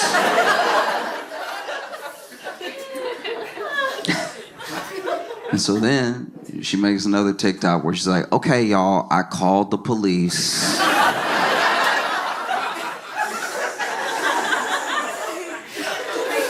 And it's funny because she describes like calling the police and stuff. And when she called the police and told them the situation, I was digging in my yard and I was trying to move this fence. I hit the rug, whatever, and the rug's very thick. We can't just, because that's the other thing. She can't just pull it up.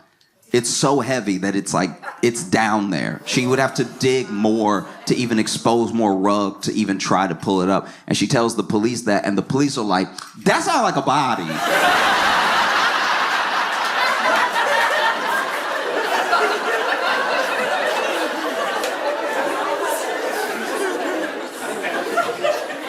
And so the police come out, right? And I am not a cop. I don't know how police work actually works. I don't know what procedure is or anything. All I know is what I saw in the video, because she was also making a TikTok out of the police coming and checking out the hole. And the police, when they got there, I don't know what exactly they were doing, but they were doing that thing where, you know, like when they have their hands in their vest?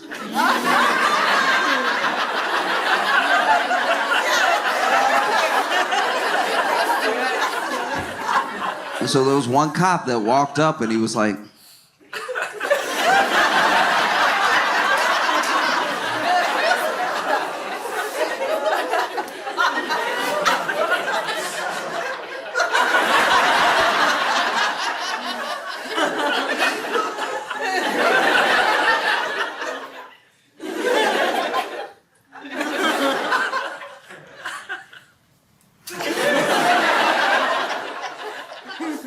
That might be a body. So police look it over, because cops came twice, right?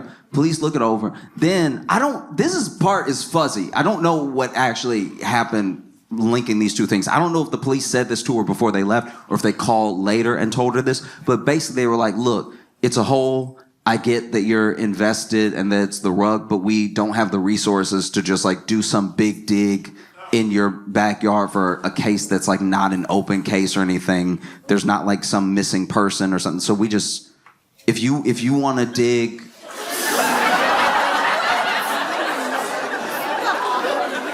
if you want to dig and then call us if you find something, you can, but like, we're not gonna. And I mean, look, in this case, it was just the rug. It's not like a foot was hanging out or something, you know what I mean? And so then that was sort of that. And so she makes another TikTok where she talks to people and she's like, hey, listen, I know that y'all are all invested. I know that this is weird, but I don't have the money to just dig up my whole backyard just to try to find out what this is. Because in the case that it's nothing, I dug up my whole backyard and then I have to pay to, because it was also like going in the direction of her fire pit too, which means she would have had to pull up all that stuff. So she was like, I don't know. I don't know where this sort of leaves us, right? And she makes another TikTok not too long after that. Because what has happened through social is that we're all talking. We're all talking, we're all, like, listening's a strong word, but we're all talking. All right? But you gain the interest and you can intrigue people from all over the world, right? And so as people are getting more and more invested in this thing, she makes another TikTok a little while later, where basically someone was watching her last TikTok about how, yeah, she didn't have the money to just dig up her whole yard and everything. And so then they messaged her and they were like, hey, I own a construction company. I'll dig.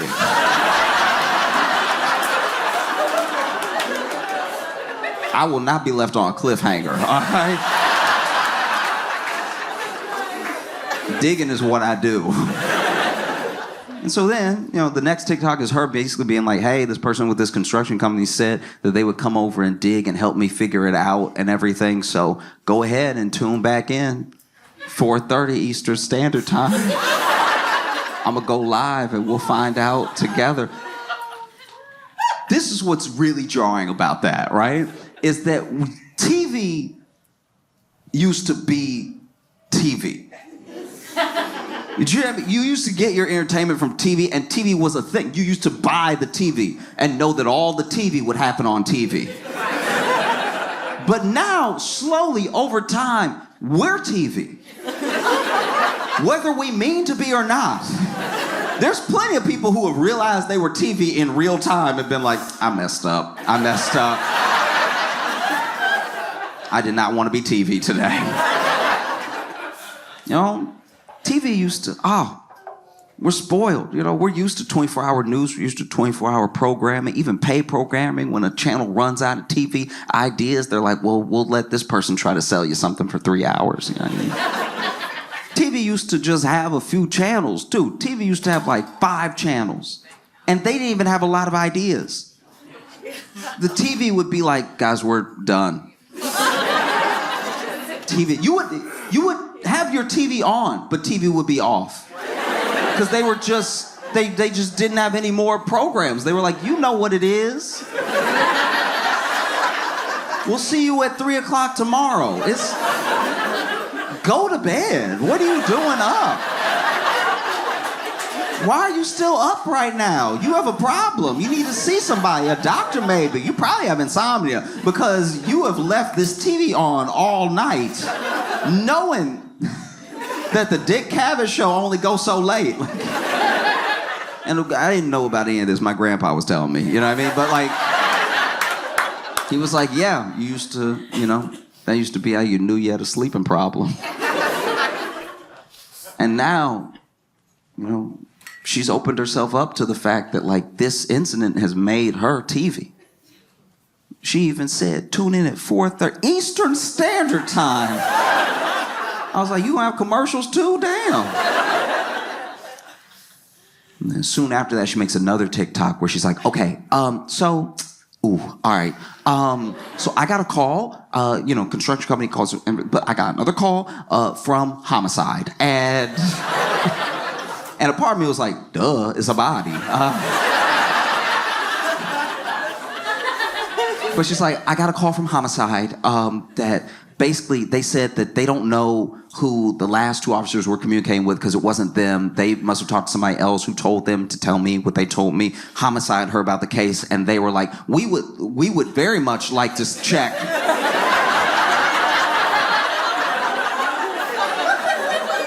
That's like our whole job, to check if that's a body. And so we're gonna come tomorrow and they basically tell her, they're like, hey, if we find something, this will turn your house upside down. Are you prepared for that?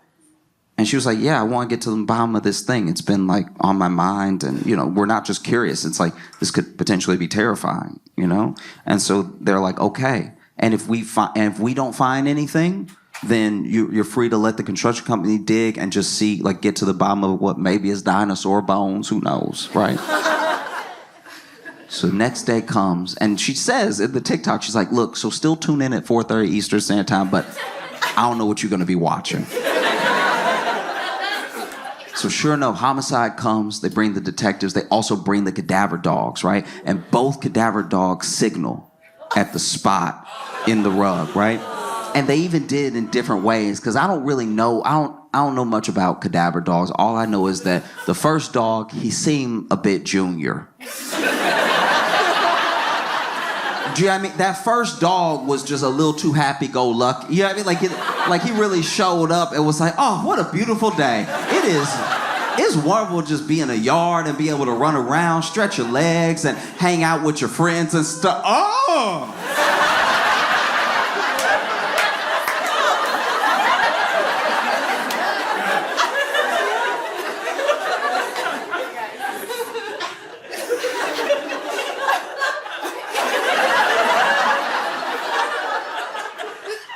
Y'all, this is just my opinion. I think that's a body.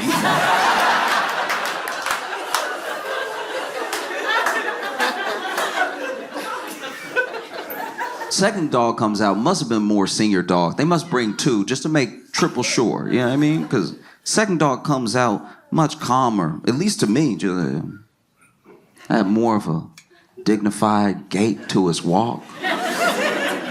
Walking around.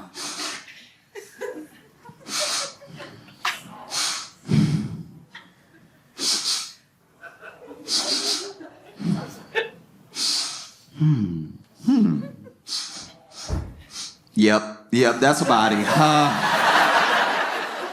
Ooh, y'all, come get me. That's a body. And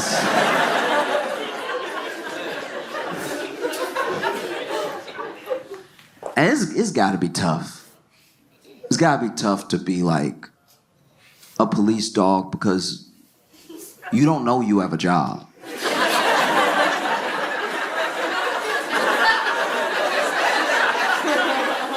Think about a police dog, just a dog. They think they're chilling. They think their life is normal. They only have like wild reactions once in a while, Like I wonder what it would be like to take a police dog to like just the dog park. Have him converse with other dogs and stuff. Running around. That house dog is like, hey, how you doing? Looking good, I love a pup in uniform. Oh, this? Oh, yeah. I wear it all the time. That was, you come to this park often? Oh, yeah, every day. Every day, me and my pal come here, and then, he lets me run around, and then we walk home, and then he feeds me treats, and I take a nap, and the police dog's like, nap? What's that? Oh, when you just get tired and you fall asleep whenever you want. And it's like, okay, must be nice. You said your owner gives you treats. What kind of treats?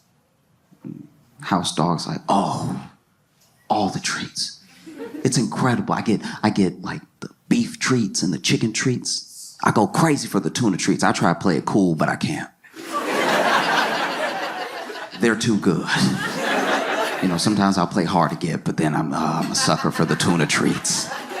Do you get treats? And police dog's like, yeah, I get treats all the time. What kind of treats do you get? Police dog's like, mostly cocaine.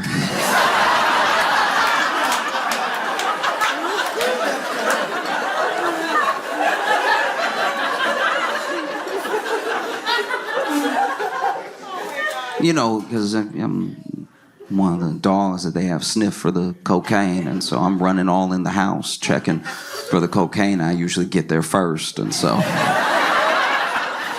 you know, sometimes I take a little off the top, you know what I mean? A couple of extra sniffs. You know, this gotta be wild. It's gotta be wild to think as a police dog, you're just going for a walk. And they're like, smell this. Oh, okay. See what else smells like this out here. You're like, oh, all right. You just on nice stride, you know, running with your pal, and then out of nowhere you're like, something over here smells like, oh my gosh, that's a body.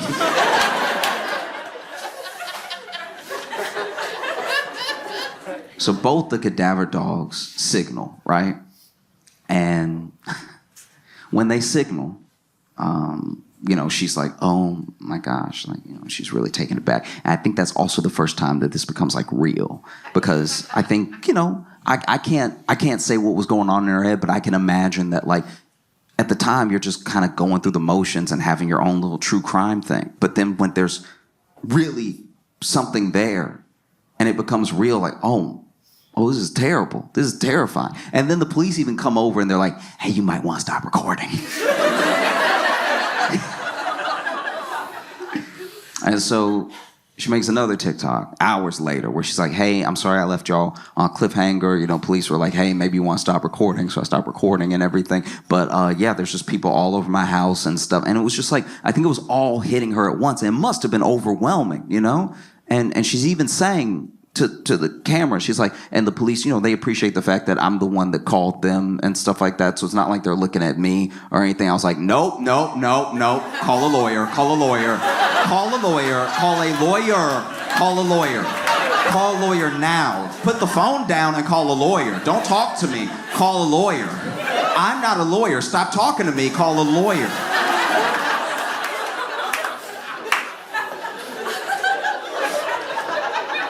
That's a lot to assume. That's a lot to assume. Hey, guys, I just found this body. Like, I have nothing to do with it. You know? And it's got to be tough. Like, I really did try to put myself in her shoes. You know, it's got to be horrific to find something like that, what it might be, all that stuff. I think about what any of us might do. You know what I mean? Maybe not make a TikTok about it, but like what any of us might do. Like, I think about what I would do. I'm a homeowner. I'm digging, I'm moving my fence, you know, and then hit this rug. A rug, by the way, that had a tree planted on top of it.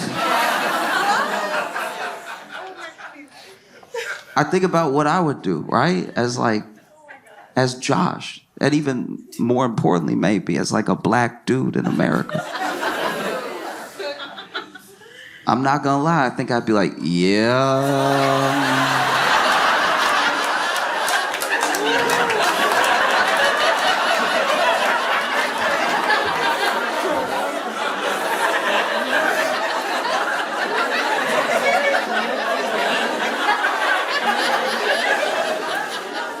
I didn't kill him.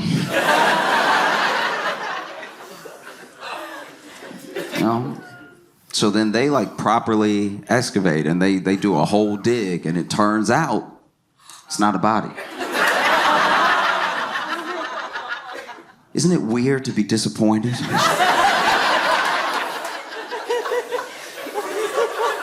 Isn't it kind of weird to be disappointed that somebody is not dead? It's not a body at all. It was a rug that had a tree planted over it that was buried, which, I'm not gonna lie, is way weirder. That's so much much more jarring now. There's so many more questions I have now. We understand, it's not right, but we understand how people get got. Like, we kind of, like, there's a part of you, maybe you're in the mob or something like that, but this thing is way weirder. That means that your house was previously owned by a freak. That just means that there was someone that owned your house that was burying rugs and planting trees on top. What else were they doing? Licking banisters? What goes through the mind of somebody who buried? What kind of witchcraft is that? I want answers. She gonna be retiling her roof years from now, and there's gonna be a piece of bologna under every tile. What kind of cartoon house is this? How do you balance weekly stand-up and a daily show? You know, I work at Daily Show Monday through Thursday, and then we go on the road Friday, Saturday, and sometimes Sunday. And so I know that it's a lot, but it's also everything I've been trying to do this entire time. Like, these are all the things that I've ever wanted to be doing, and they just happen to be happening at once. Another thing that really gives me energy, I guess, is the people that I'm around. I get to be around the coolest people that I've ever worked with at Daily Show, that are constantly, like, whether it's hyping you up or you're able to bounce ideas off of them, and their enthusiasm and the way that they bring, like, their specific talents to the show always make me excited to be a part of it. And then the rest is just doing stand-up on the road, which is just meeting all of you and, you know, doing the meet and greets when we can and stuff. And those are real opportunities to get a second to chat, even if it is just a moment where, you know, I understand, especially a late show, people are tired and they want to take the picture and go home and stuff. I'm never, like, thinking about it some type of way. I guess I'm more just so excited to meet the people who enjoy what I'm doing, you know, because sometimes you are creating these things online and it's very easy to see a number of likes or a little ticker go up. And while those things carry their own sort of excitement of, like, oh, that's cool that people are watching, it's not until you meet the people that are watching that you get a real sense of what's going on. And so I don't know, if I'm being honest, if I've thought about balance yet or anything. You know, I sneak in my naps when I can, and one day I will find time to sleep. But sometimes I will say I don't realize I'm asleep. I have definitely woken up and not been sure when I was sleeping. So I guess I get enough sleep. How do you take care of your mental health? I think I do lots of stuff. To me, I think you're constantly bombarded all the time with stimulus and with media. And I think that even though most of it is negative, the positive stuff there, whenever you open yourself up to it or whenever you focus on it, is just as overwhelming sometimes. You know, there are a lot of people out there talking about the good things happening in the world. And if you engage with that stuff as much as you engage with, like, mainstream news and being up to date on the latest horrible thing that's happening in every country, I think you can find the balance that's actually happening. Because it's true, all of these things are happening at the same time. And I don't know, I think that centers me sometimes, that, like, as many bad things as there are that are happening, there are so many instances of us seeing, like, the good in people and the good in the world and stuff. And so that helps me take care of myself. I have people that I will sometimes message if I'm having a rough time, for any number of reasons, you know. Just having those people really help.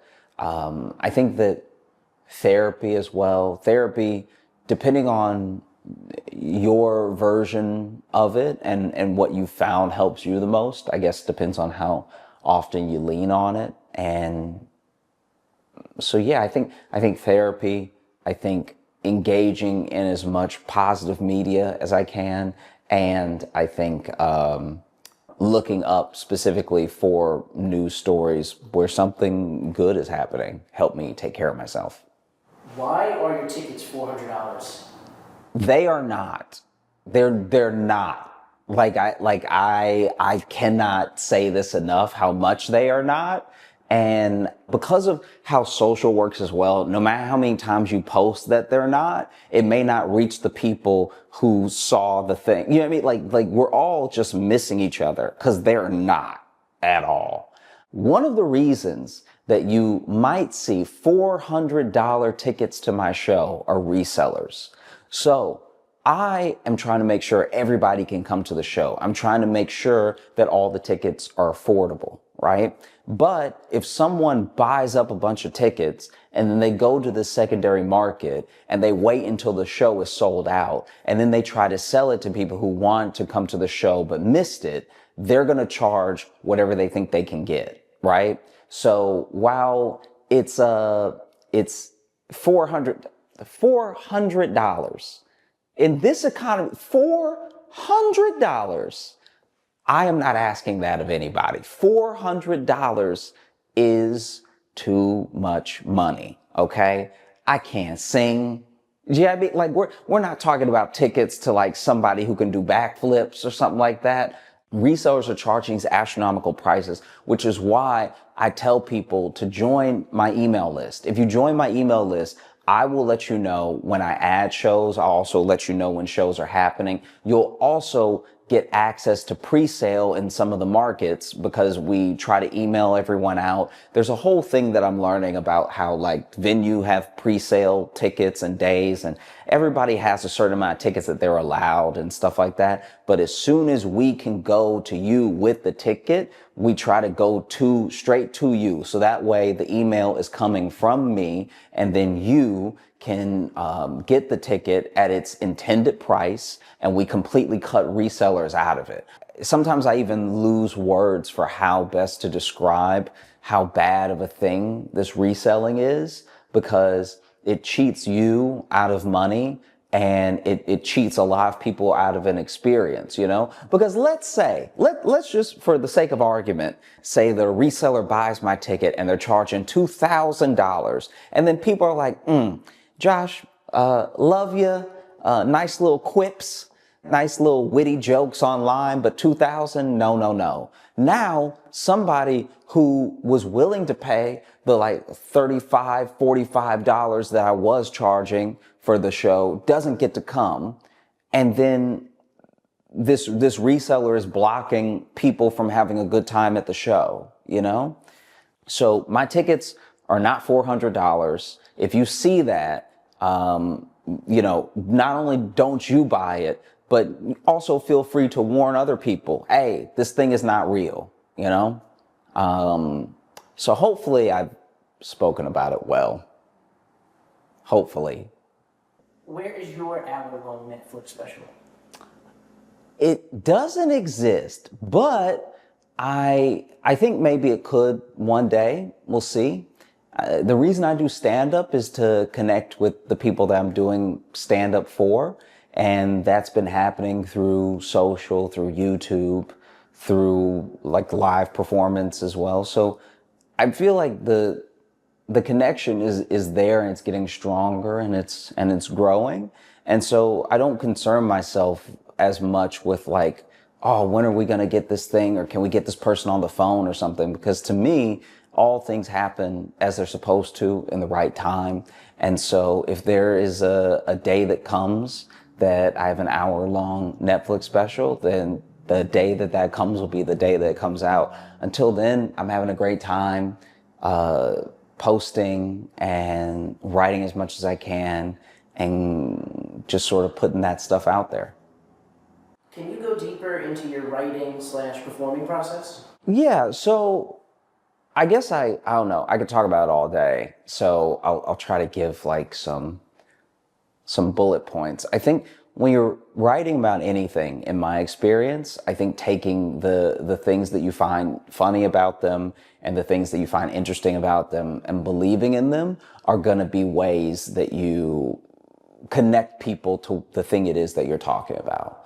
Not everything is interesting, and maybe everything can't be made interesting by a specific person. But I think if there's any like gold that you actually find in something, someone else will connect with that. I think the missing connective tissue sometimes is belief in the thing that you're talking about, and it's in a full understanding of what you're trying to say.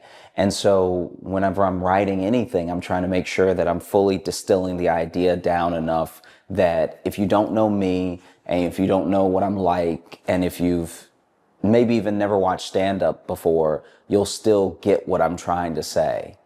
And I think that that is one of the main things I look for in what I'm talking about and how long I want to talk about it.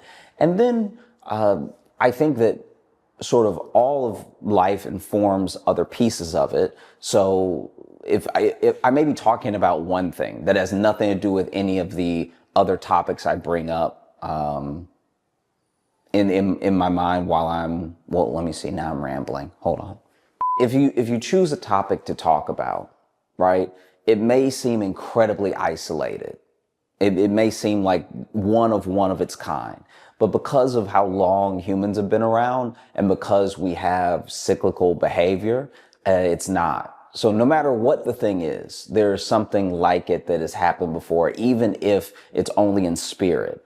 And so I think that as soon as you pick something to talk about, you can find things that are similar to that thing that maybe someone might not understand thing A that you're talking about, but they've experienced thing B.